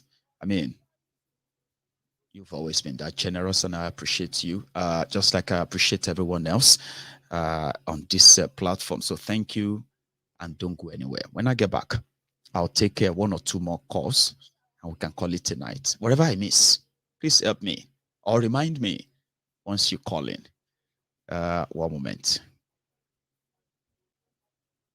Jay,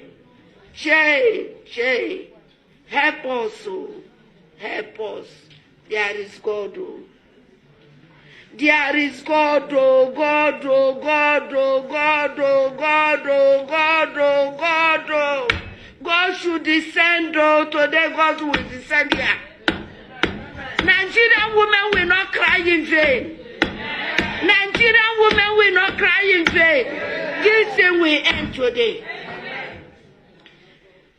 My sisters, if your child lost, will you stay and keep quiet? Will you people stay and keep quiet? The president now is calling you, come, I want to help you. You don't want to appear. Will you agree? No. Now the first lady is calling you, come, I want to help you. Come to find your child, your missing child. Will you keep quiet? No. Child, there is God, oh. There is God, oh. The bloods we are sharing, there is God, oh. There is God, oh. There is God, oh. There is God, oh.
So I have a caller, and thank you so much for your patience. Are you still there? Yes, sir. Good evening, sir. Mr. Maiyegun. Yes, sir. Good afternoon. And good afternoon to you. Yeah, it's been a while, and I'm happy to even speak to you this afternoon. I've been trying your number several times, but I do watch your program every day. Baba, thank you very much. Glad you made it your tonight. program is a therapy to me. I'm not gonna lie to you. Thank you. My name is Temitope Kalejaye, calling from Calgary, Canada. Temitope Kalejaye. I remember Kalejaye. that. Yeah. So, Maiyegun, you are the best. No, I don't have much to say. But the situation in the country right now is a very terrible thing. It is. I'm not, every day of my life, I'm not happy with the situation. I can't go home. I'm scared to even go home now because I know my name is on the list. Because I posted your program every day. Anytime I will post it on Facebook, post it on Instagram. Share it everywhere. So the situation right now in zoo country is terrible. It's terrible, and it's getting worse every day. Yeah, that's what makes us. That's actually gets us worried. Okay, these things are happening, and you can't talk about them. If you talk about them, you can lose your life. And hello, exactly. Who is ever going to keep quiet in such situation and pretend? Really? I can't. In fact, Maiyegun, Ọlọ́run Elédùmarè á gbà wá yọ. Kóníkálùkù máa lọ, kóníkálùkù máa bá tiẹ̀ lọ. Kí tension yìí tiẹ̀ lọlẹ̀. Ká lọ, kí tension lọlẹ̀. Mo ní property ńlé mi ò lè lọ. Mi ò lè, ẹ̀rù ń bà mí. Àwọn family mi wà ńlé mi ò lè lọ. So it's a very terrible situation. Ọlọ́run Elédùmarè á gbà wá bá mi. That one has his own, sort of mental pressure that it carries. Not because you can't afford to go. Not because there's another thing than you just want to say, would I be careful enough? Would I do, all that stuff? And people don't know. This is a part of actually, it's gone are the days, Baba. Gone are the days when people always feel like, December is coming. I already bought my ticket since May. I can't wait. Yeah. These days, people don't talk about that anymore. And some people don't know that that same Nigeria that pushed us to this stage is actually going to get worse. They have no idea. They don't. Thank you so much. I think I lost the call, by the way, but the message is already delivered as much as we all heard him loud and clear. So meanwhile, before I take another call, okay, if you are still watching on Facebook and YouTube and you haven't really dropped your offerings, which is like that video, or subscribe if you haven't already, okay? Subscribe and check your notification and make sure that it's set on. These are the ways you would never miss anything, Maiyegun. Hello there. Hey, Maiyegun General. Yes, sir. How are you? How are you? I'm all right. Well. I'm all right.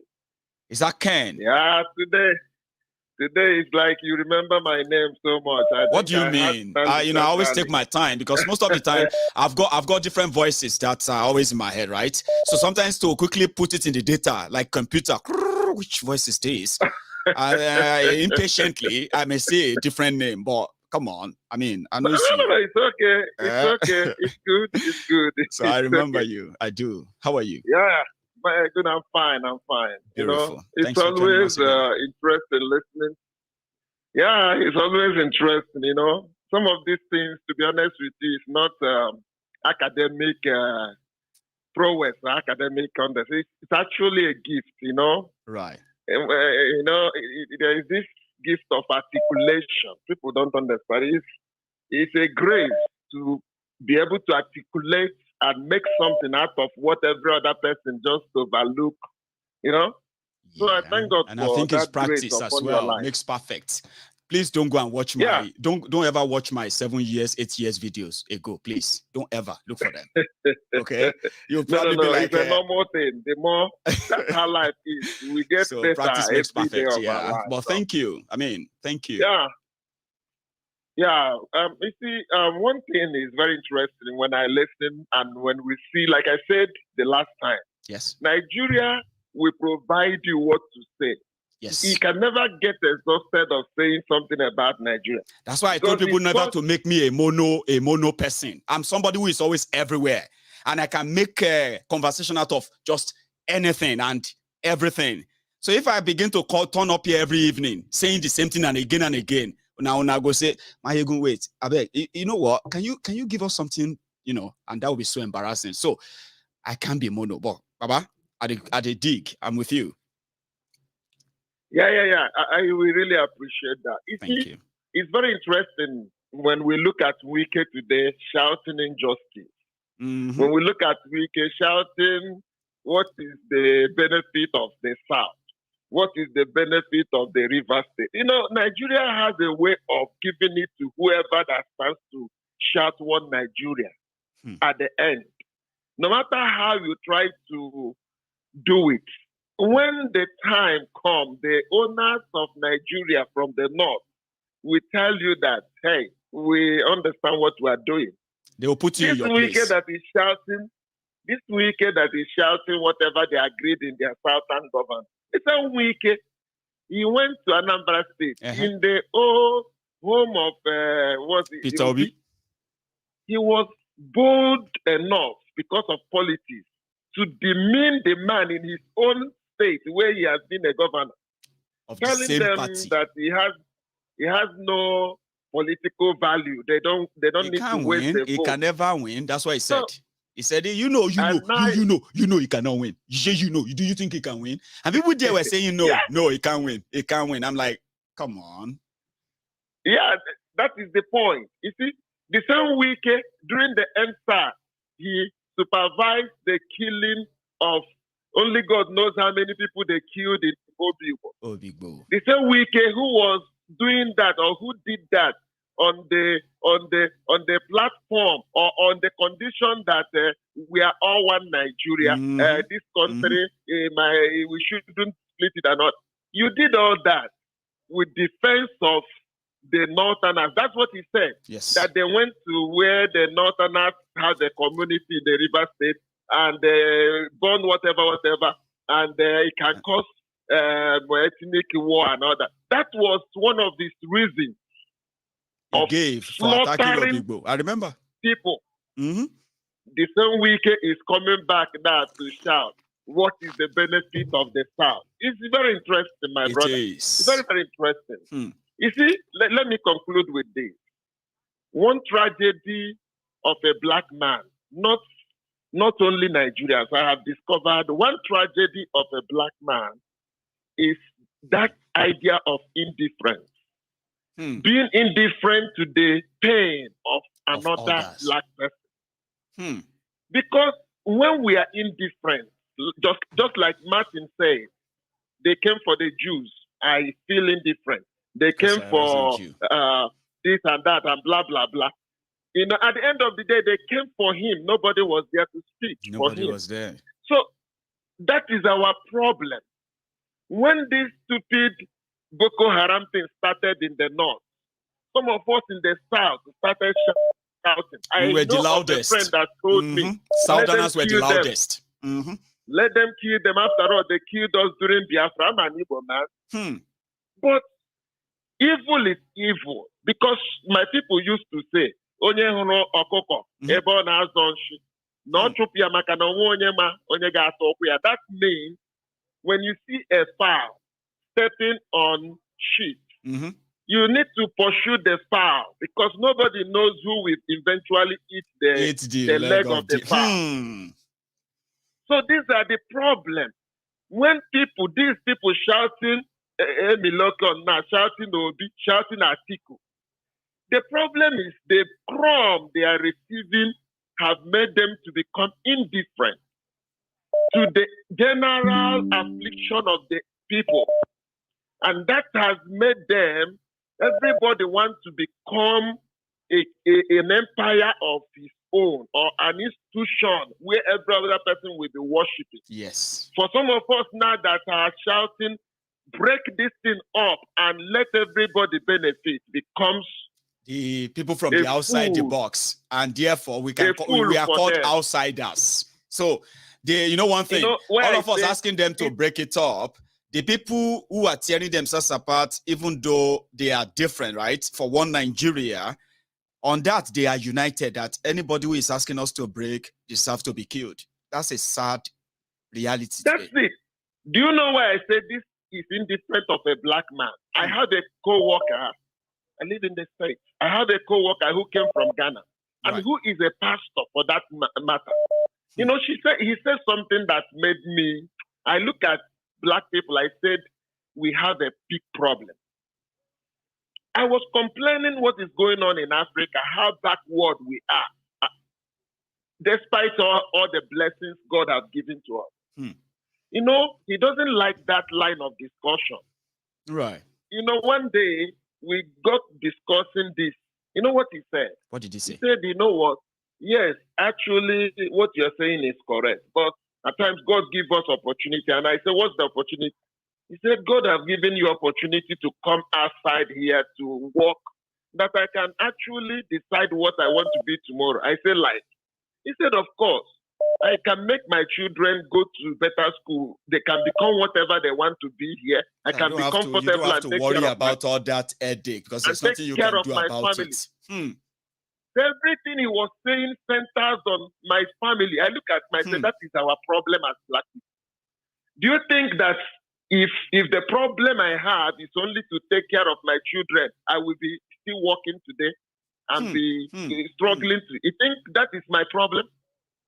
That is the problem we have. When you are so narrowly minded in your thinking, the same thing have breeded insecurity in Nigeria. What do you expect, for example, a graduate, even non-graduate, walking the street, struggling, doing everything, at the end of the day, he just got peanuts as a pay. And the same person will see somebody he knows very well that is doing nothing, only an assistant to a governor or whatever to a councillor, they call them, to a chairman. And he sees a political talk. He sees a kidnapper better life than running the street with expensive cars, police escorting them, building mansions. What do you expect that person on a normal and that abound everywhere? You see the poverty here, and you see the wastage and the old wastage on the other hand. I mean, my brother, let truth be said. These are the catalysts that are catalyzing insecurity. Insecurity and poverty is one and the same. When people are so much backward academically, backward financially, backward when it comes to infrastructure, the thing you will have is the situation you have in Nigeria today. But sadly, instead of everybody to join hand and say, hey, you know what, we can't continue like this. We need to reduce this. The people prefer to become empire. I will conclude with this in a minute. Yeah. I listened to Tom Polo, who was once a militant. Yes. He was struggling, according to them, for resource control or whatever the reason. That was their excuse. Now, you that was struggling on account of your people are being marginalized, this blah, blah, blah. The same you now, because you have now joined the league of the cabal, they have now introduced into that elite circle and give you money. You're not coming back to tell us the reason why we need to now defend the same process that are making us impoverished. But don't you see that the problem is indifference of the people? Because if everybody is not this indifference, bro, we all will break it. But I give you assurance, 2023, Obasanjo have made the prophecy. It will be a breaking point or a rebirth of Nigeria. But I don't want Nigeria to rebirth because you can never rebirth Nigeria to be a Nigeria of our dream. We can't make any changes until we break it up and everybody continue their way. No matter how bad Biafra becomes or when it comes, no matter how corrupt, some people have put up arguments. It's the same people. I said, even if this politician today becomes the leaders of Biafra, my brother, they cannot be as bad as they are in Nigeria because Nigeria gave them a platform. And it's like a blank check. They could do whatever they want and unquestionable. So I will leave it there. God bless you. God bless you, my man. Ken, Ken, I'm going to take another one, and you're such a darling. I don't know if that's the right word men should use. I mean, man should use to another man. But what that means is that you always kind of melt our hearts here with your line of thought, points you raise, and the way, the areas you always take the conversation to. Guess what? You have a way with words on how to get people thinking. So saying that I'm doing fine, I'm saying back to you that probably I've got good guys like yourself around me to keep me on the edge. Okay, so thank you. Ken, stay safe. Thank you. You have a good one, sir. So that is Ken, and I have another caller on the line. Hello there.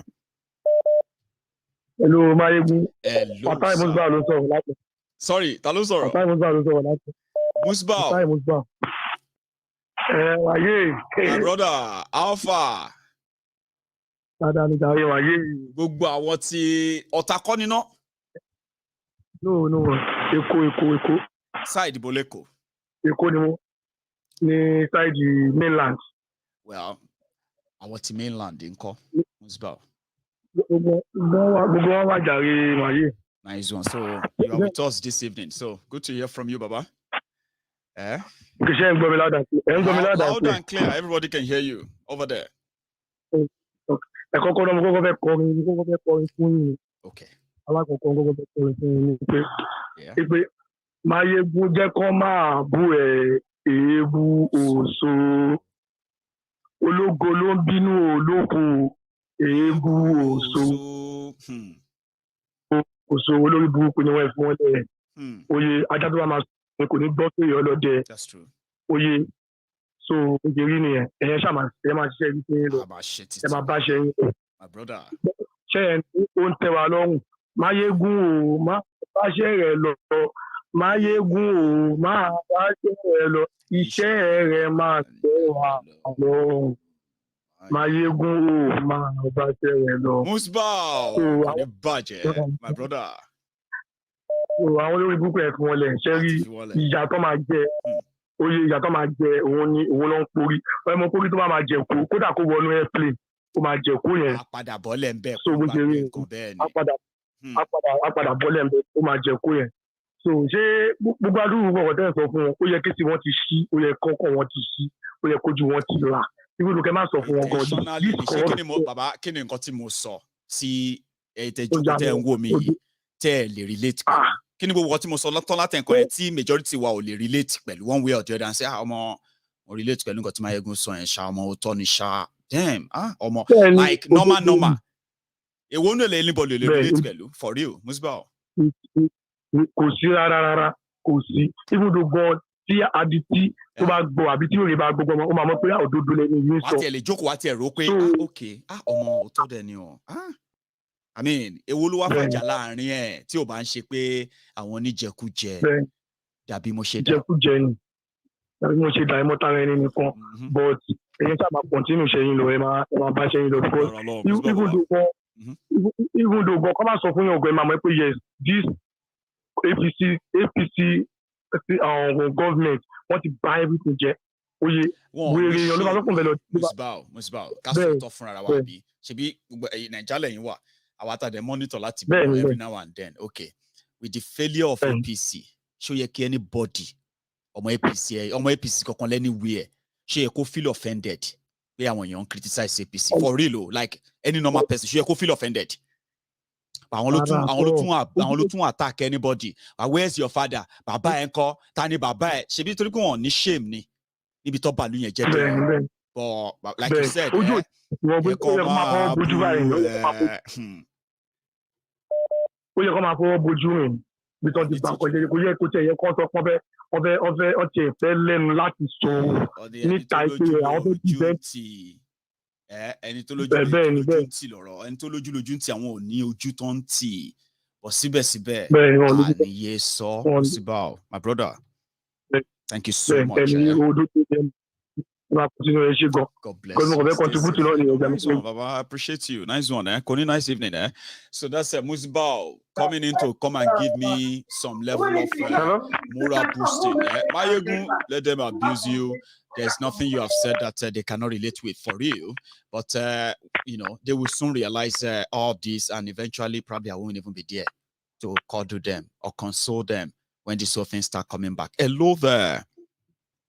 Hello, sir. Good evening, sir. Oh, good evening to you, sir. How are you? I'm fine. Good evening. This is my first time calling. Oh, brilliant. We have a way we welcome first-time callers. So if it's not going to be too loud in your ears, right? Hear this. Okay. So, your name, sir? Yeah, my name is Henry, calling from Ogun State, Nigeria. Oh, Henry. You remember, I mean, were you on when I was repeating Henry? You, Henry. Were you watching that? No, I was not watching. Oh, you are not. It would have been so weird, right? Because you just sit down there like, why is he mentioning my name? God knows how many Henrys watching right now. So, Henry. Oh, that's true. How are you? Well, I'm fine. I love the job you've been doing. Oh, thank you. This is not the first time I've been listening. You know, I tell people, come on, listen and just hear the truth. You understand? You know, and do whatever you like with it. Nobody's going to force you to say this. Or, just listen and then do your own research and make of the whole thing whatever your you own want. decision. Yeah.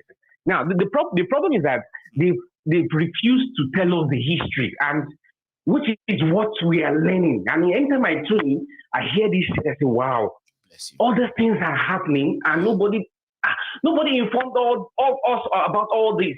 You know, when I also listen to Nnamdi Kanu, I say, wow, are all these things happening? I say, Jesus. I mean, these guys, they've covered all these things from us. We don't know. Way back. So we're finding out all... Way back. No, they wanted you to see the parts. You know me? Yeah. Baba, you know one thing, when I first started, right? Okay. Everything I was saying, everything I was writing, I don't know how long you have been probably following MaiyegundsDiary, Politico. Guess what? Many people were following. I think it's close to a year. Is it a year now? Oh, you see, before video, before live video like this, all I used to do back then was to, I used to post my thoughts.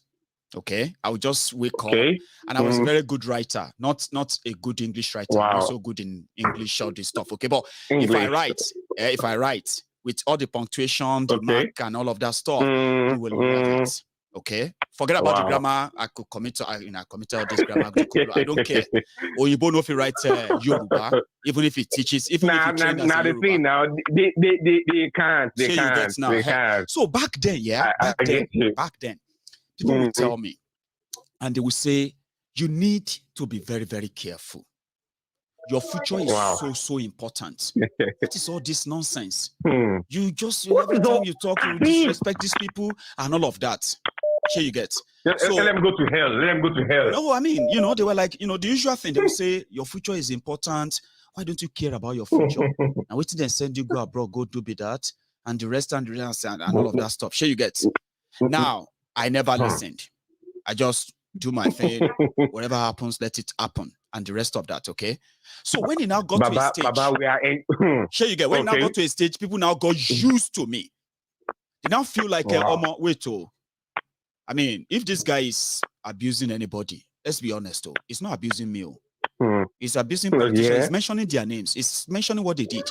And he's abusing them. So if you say he's disrespecting people, hey, Mo, be honest, is disrespecting people we know that don't deserve our respect, even if they are older.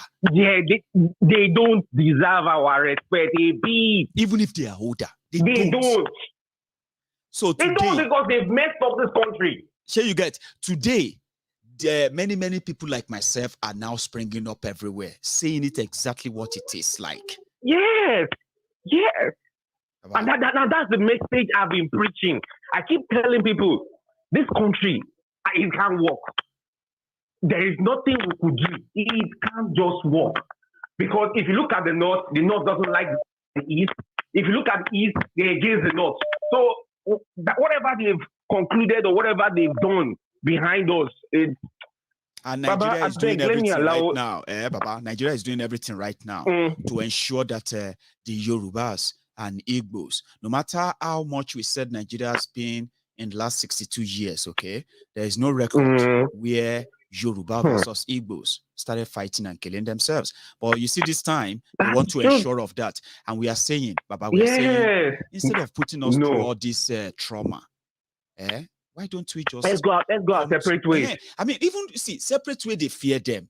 Sometimes I like to make it easier. They fear them, Baba, I like to make it easier. I said, listen, why don't you just let's have a national conversation, okay? Where those who wants to still be part of Nigeria, whether they are Igbos, Yoruba, and Yoruba, you know what I mean? Let's ask them. Let's ask them. Let everybody come. Abi, APC, they want to rule Nigeria. Abi. PDP want to rule Nigeria. Even Labour want to rule Nigeria. Okay, fine. Yes, they all want to rule Nigeria. All of these numbers, put them together.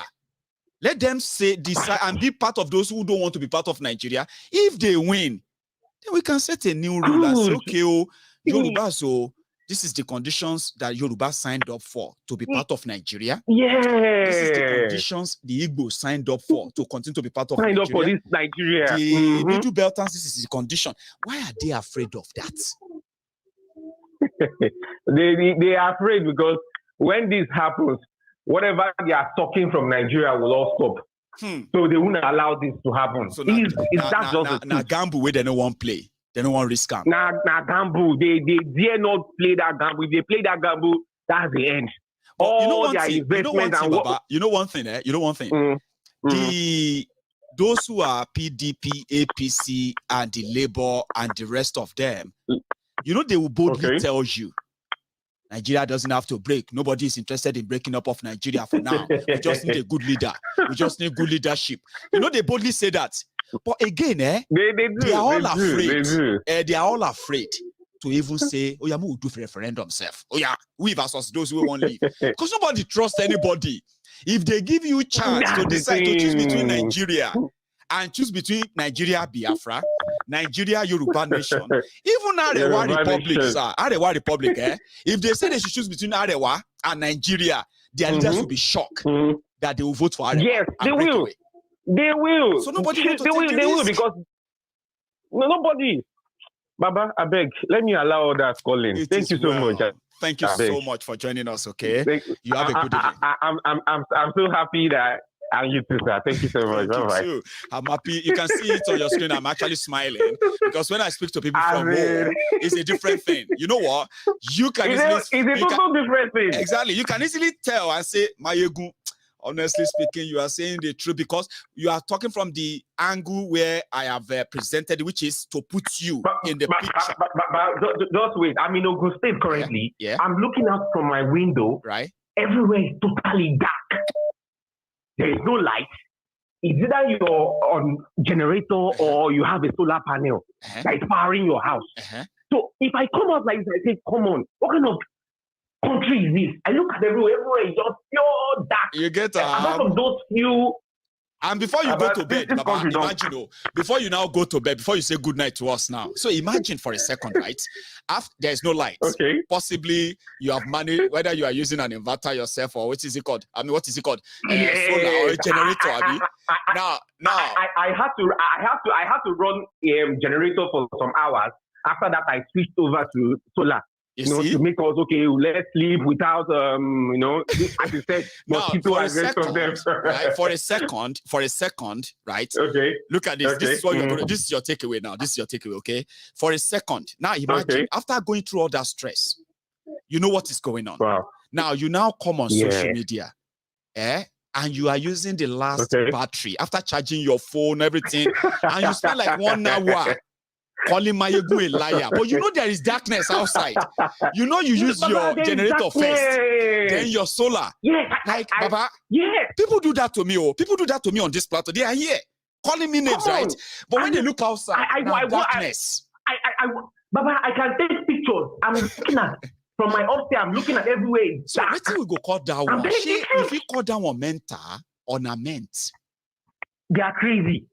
There's something wrong with their brain. Baba, I'm telling you the truth. I hope I am lucky next time to go for a checkup. I know. I hope I'm lucky to have you next time. I'm serious because when I listen to you, I say, those people calling you names. This is what I'm looking at from here. Everywhere is dark. From left to right. Everywhere is black. But Maiyegun is the enemy. No, Maiyegun is your enemy. This guy wants Nigeria to spoil. This country, our leaders are trying. But this Maiyegun is our enemy. That's why I asked, right? That's why I asked that, Papa, after spending your money for on generator, charge a little bit, then switch to to your environment, to your solar, Inverter. right?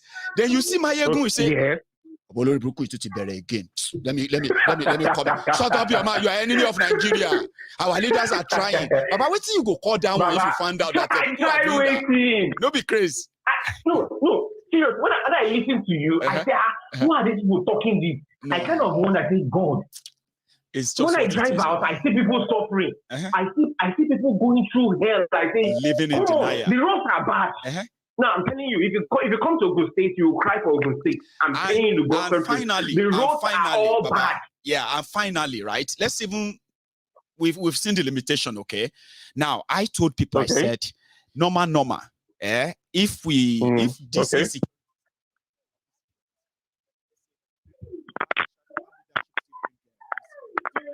hello.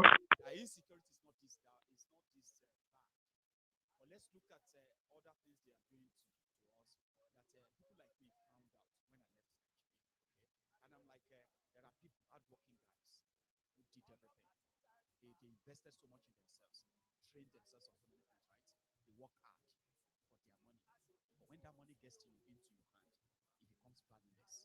Listen to this. You are, let's say, a software engineer. I'm happy that these days people are trying to get their own sort of a gig from outside Nigeria so they get paid in hard currency and all that, okay?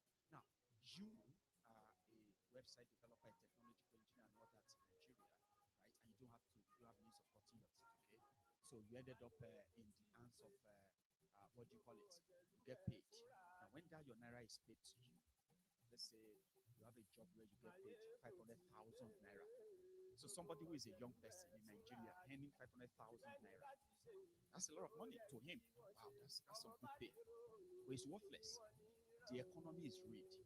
The money is valueless, or let's say devalued.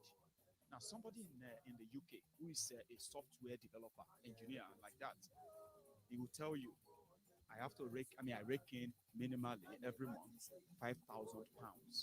Now, £5,000 is, put it this way, you are a trained IT person from Nigeria. Very good, smart guy, creative, ambitious, very, very good. There's somebody who is also like yourself in the UK. Now, they pay you 500,000 naira, good money, because minimum wage in Nigeria is 30,000 naira. Now, they pay you. Oh, sorry about that, Sorry. If the sound there is acting up, okay? I hope it's back. I was using an analogy, the analogy of hardworking people in Nigeria, young people especially. Young people who invest in themselves, right? They invest so much in themselves. They invest in their own training, in their education development, not because Nigeria gave them much opportunity. Now, you are in Nigeria. You are a tech developer, okay? A tech developer who earns like 500,000 naira in Nigeria.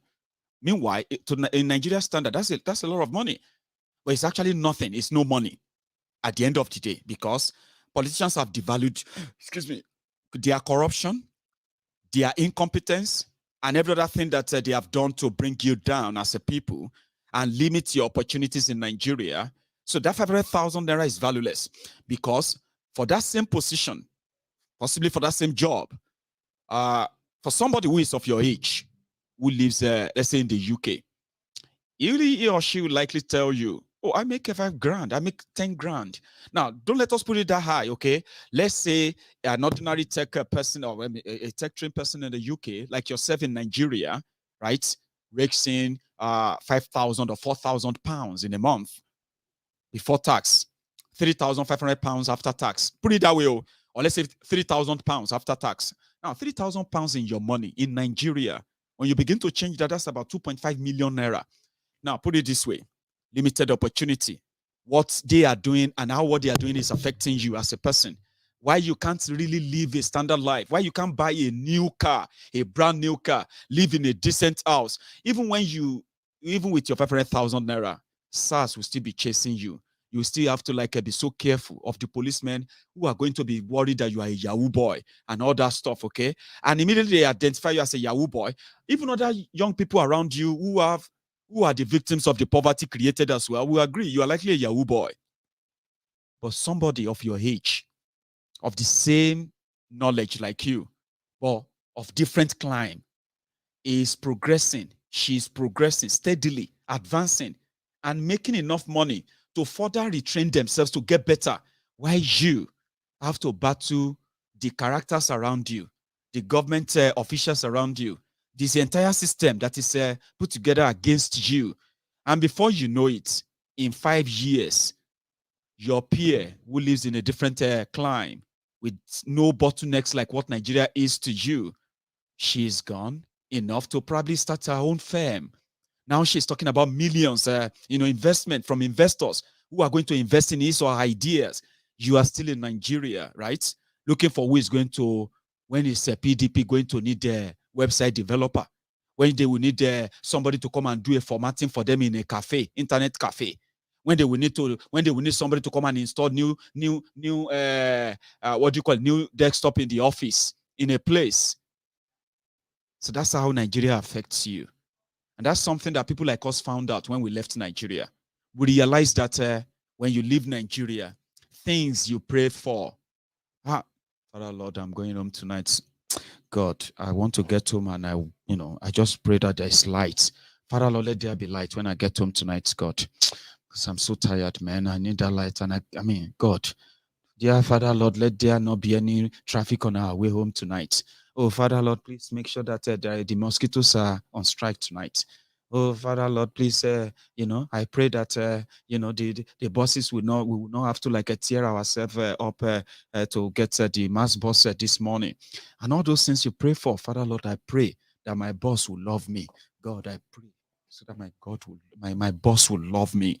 My boss will cherish me. I pray that all those things you won't have to pray for them. Nigeria made you to be in that state of mind. So if I then call out the criminals who have done that to you, you should be my friend. No matter what lie they've told you or the ones you've told yourselves to make yourselves feel better, you should be my friend. I should be your best friend. But the reverse is the case, and I don't care. I will never stop talking. Hello there. Hello, Maiyegun. Hello, sir. How are you? Nigeria is a sorry boo. Do you know that thing when someone tell you tell me, oh yes, sir, on the low, you see, don't I get this photographic memo. I've not heard from you for the past 2 months, right? Or immediately you came on, that's 1 million gigabytes in there. Quickly discovered the linked your voice with the ones in the store, and I got it right the first time. How are you? God, sir. I mean, you already know what's up, bro. Lè parọ́ fúnra wa Nàìjíríà ti sórí.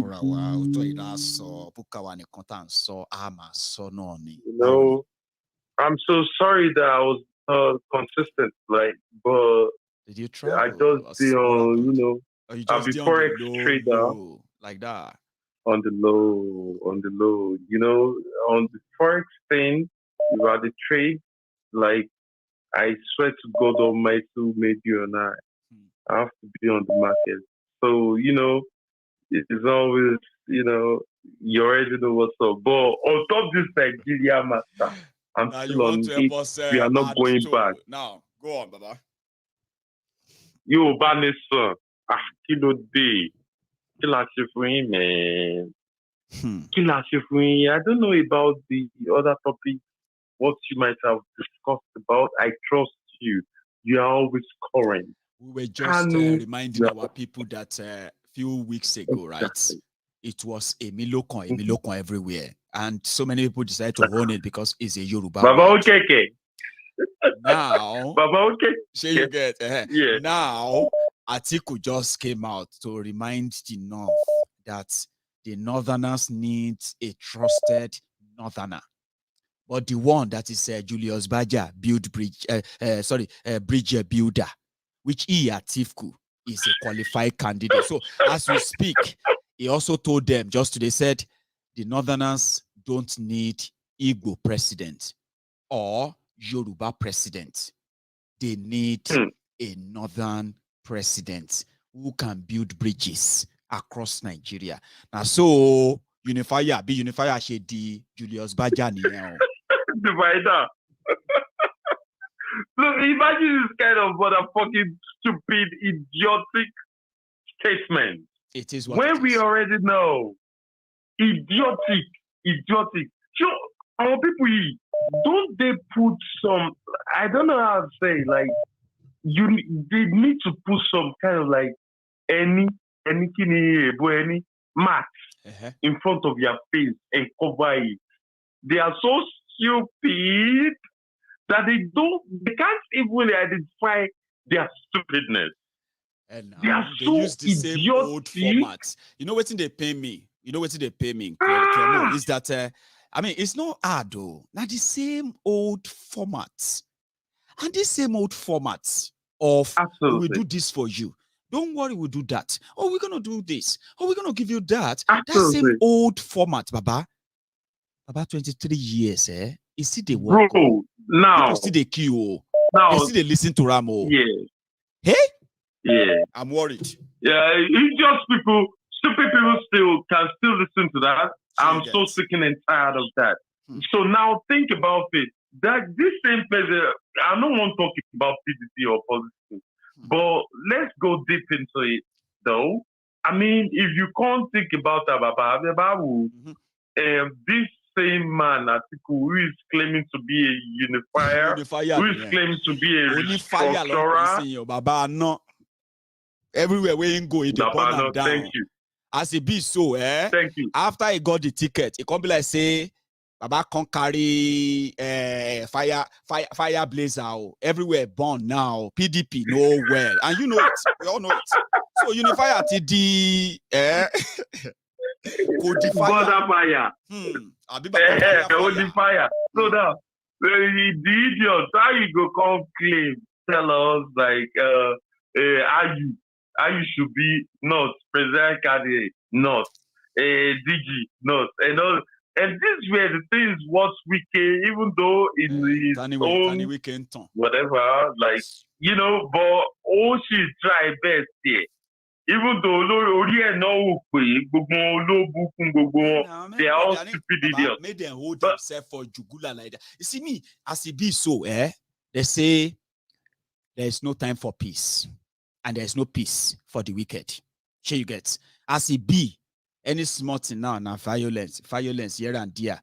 So here and there, left and right. Yeah. So as it be, when Atiku, Tifnumbu, or maybe now obedient to they shock them. Even if now obedient they shock for a year, we'll report them. Because last, our prayer is to make sure that by the time they will release their hand from their necks, they will be too tired to want to keep Nigeria, this one, together. Exactly. That same way.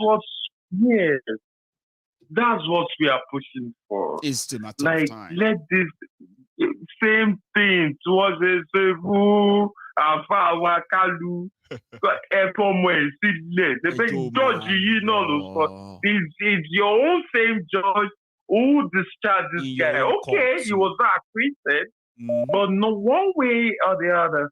Like, the same thing, discharge. Yes, sir. Discharge. Discharge. What you want to discharge to keep winning. To ba discharge omi. John keep we padà omi to ti discharge.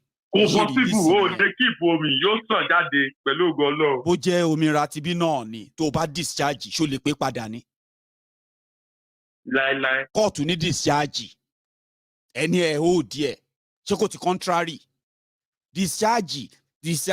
Tó bá discharge yan hospital. Ṣọ́n ti máa mú sí yàrá mi ni tó máa no ko acquitted. Láíláí. Ibi tí wàhálà ti máa bẹ̀rẹ̀ nìyẹn. Bọ́ kọ́ máa ṣe lọ o. À ń kà o. Yes.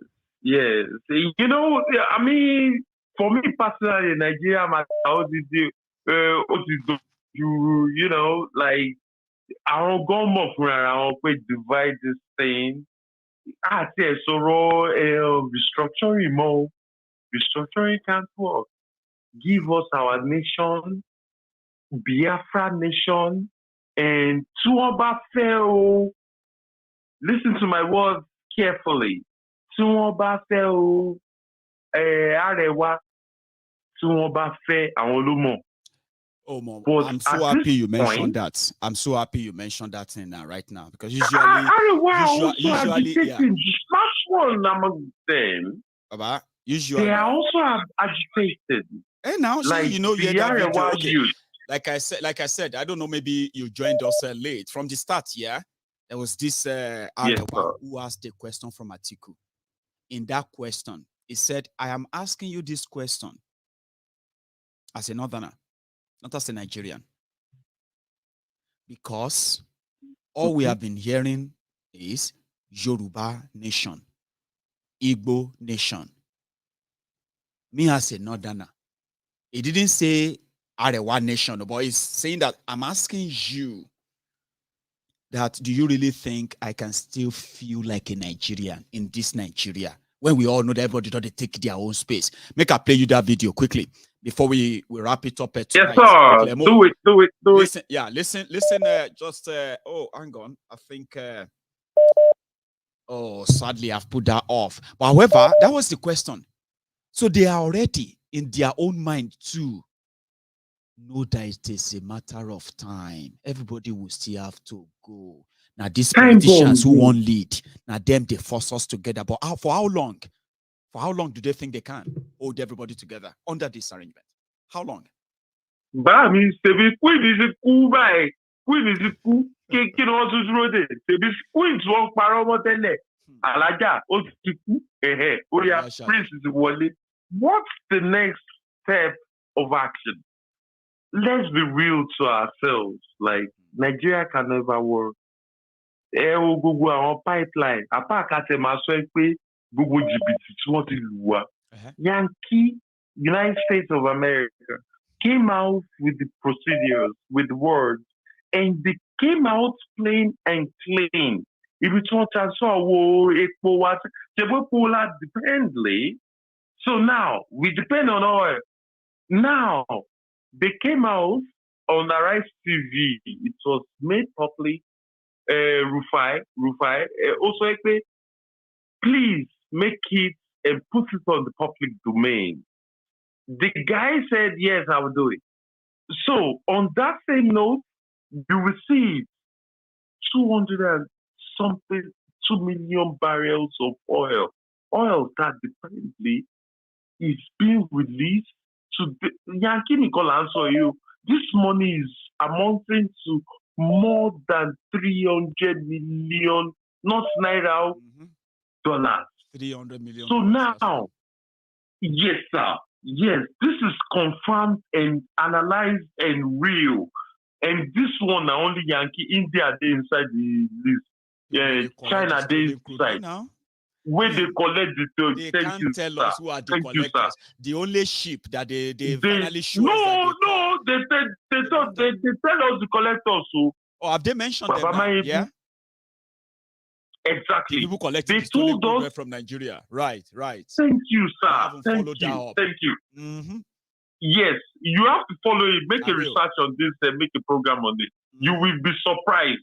And all the numbers are there. Names. I've been wanting to know the names, and I haven't really come across them yet, but I knew they were going to mention them.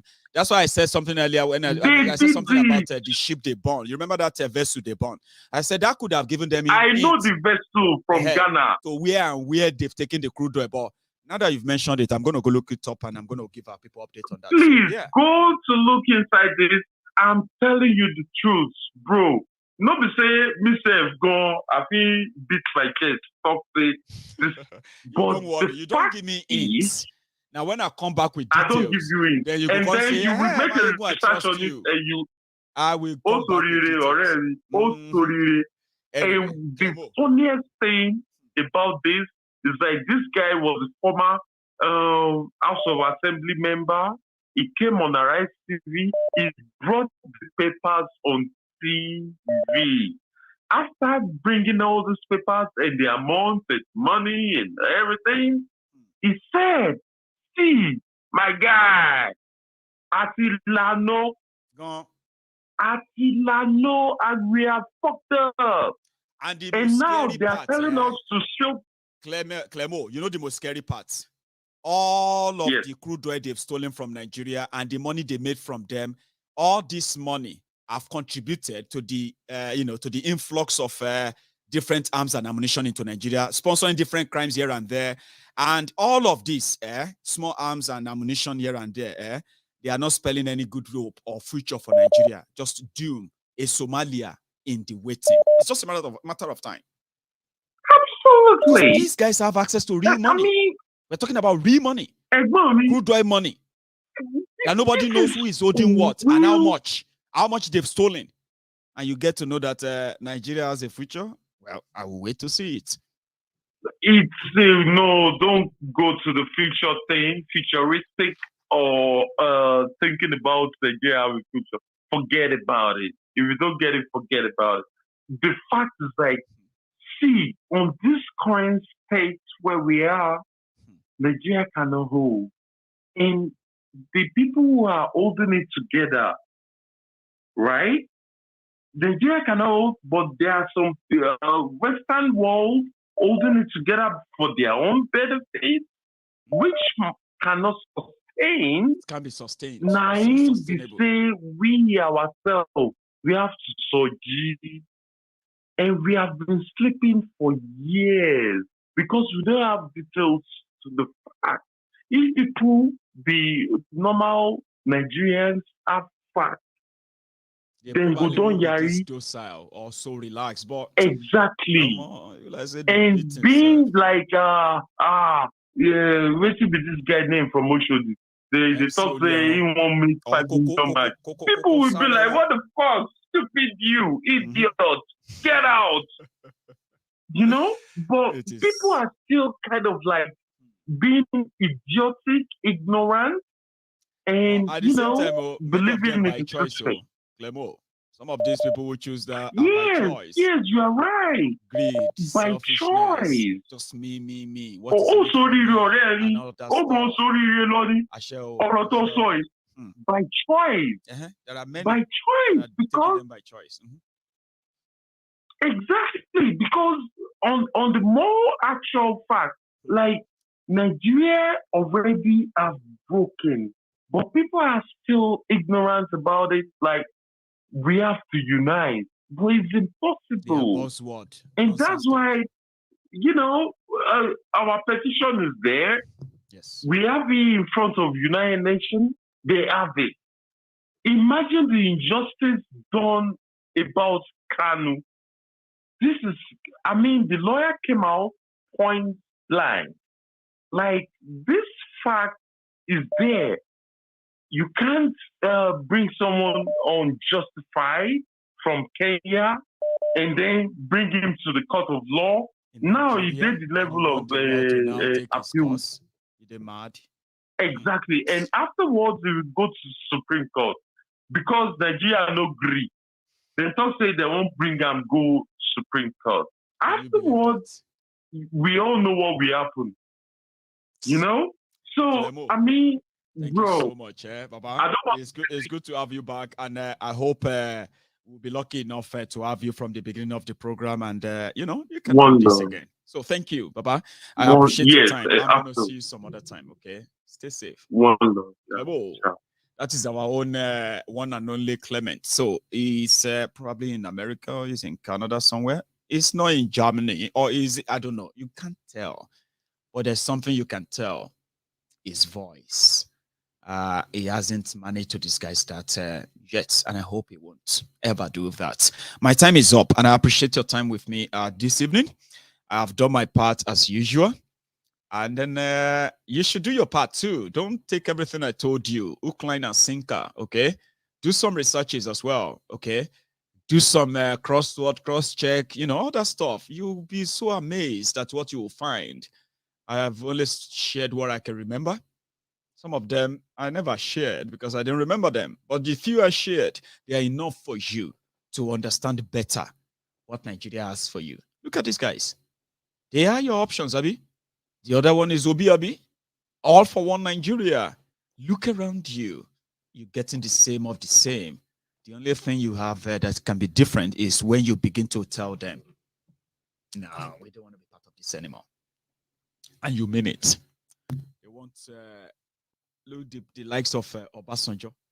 They believe that they need to use Obi as a, like the missing link from all of their past mistakes of when they had a chance of actually building a country where everyone will have their own identity in a way that they will respect, that mutual respect.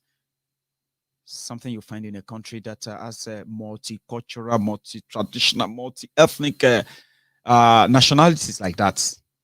So the likes of Obasanjo didn't. Now, the Igbos, the Biafrans, they are like the Kotato leave Nigeria.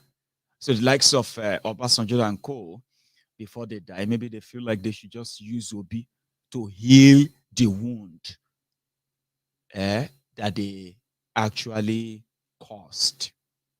The genocide of the Biafrans. You force them to stay in Nigeria. To stay to be what? To become third-class citizens in a country that's supposed to be dear, Asabi. Now they want to go. So Obasanjo and his owners of Nigeria crew, who brought in APC, Egbekegbe in the first place. Now they want to they are looking for redemption. That's what somebody told me. Maybe Obasanjo is looking for redemption. And if an Igbo man can be president of Nigeria before Obasanjo died, they will die fulfilled people, because according to them, they've done their best to unite the country so they can go and die. But if Obi doesn't win, or if Boko Haram and gang muzzle all of you out, I hope you have plan B.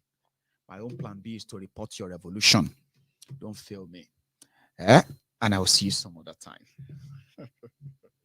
Thank you very much anyway. So before you go, you can still like this broadcast, okay? You can still subscribe on MaiyegundsDiary Politico, and then you can see me here some other time.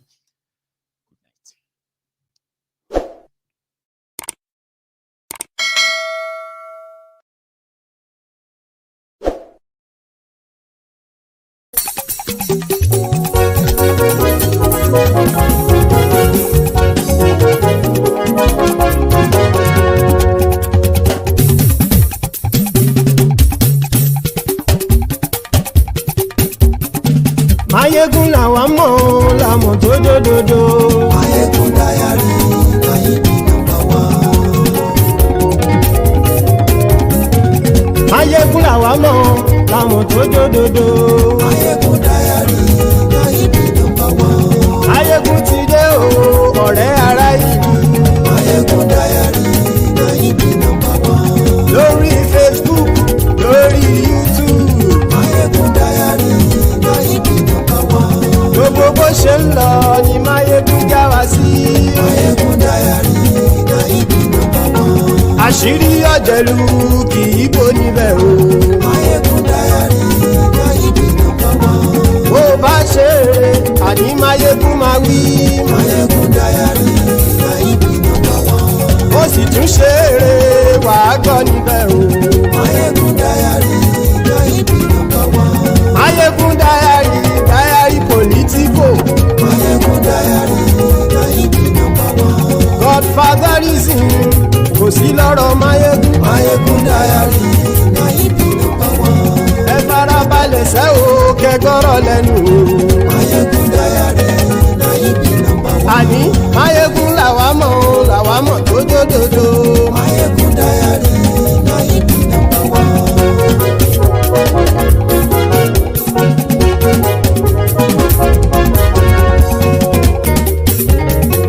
Àní ẹ̀sùn ràkì. Maiyegun ti dé. Maiyegun ti dé. Ọ̀jẹ̀lú ẹ̀sùn ràkì. Maiyegun ti dé. Àní ẹ̀sùn ràkì. Maiyegun ti dé. Lórí Facebook. Maiyegun ti dé. Àní ẹ̀sùn ràkì. Maiyegun ti dé. Lórí YouTube. Maiyegun ti dé. Àní ẹ̀sùn ràkì. Maiyegun ti dé. Bọ́ bàbá gbé wúrẹ́. Maiyegun máa wí. Àní ẹ̀sùn ràkì. Maiyegun ti dé. Ijó ìgbádìyẹ. Maiyegun máa wí. Àní ẹ̀sùn ràkì. Maiyegun ti dé. Bí pẹ̀sìdó bá rúfin o. Maiyegun máa wí. àní ẹ̀sùn ra jù. Maiyegun ti dé. Kí gómìnà kówó jẹ. Maiyegun máa wí. Àní ẹ̀sùn ra jù. Maiyegun ti dé. Ọlọ́pàá tí ń gba rìbá. Maiyegun máa wí. Àní ẹ̀sùn ra jù. Maiyegun ti dé. Aṣòfin tí ń rúfin òwò. Maiyegun máa wí. Àní ẹ̀sùn ra jù. Maiyegun ti dé. Òpùrọ́ olóṣèlú. Maiyegun máa wí. Àní ẹ̀sùn ra jù. Maiyegun ti dé. Ọ̀jẹ̀lú ẹ̀sùn ra kì. Maiyegun ti dé. Àní ẹ̀sùn ra kì. Maiyegun ti dé.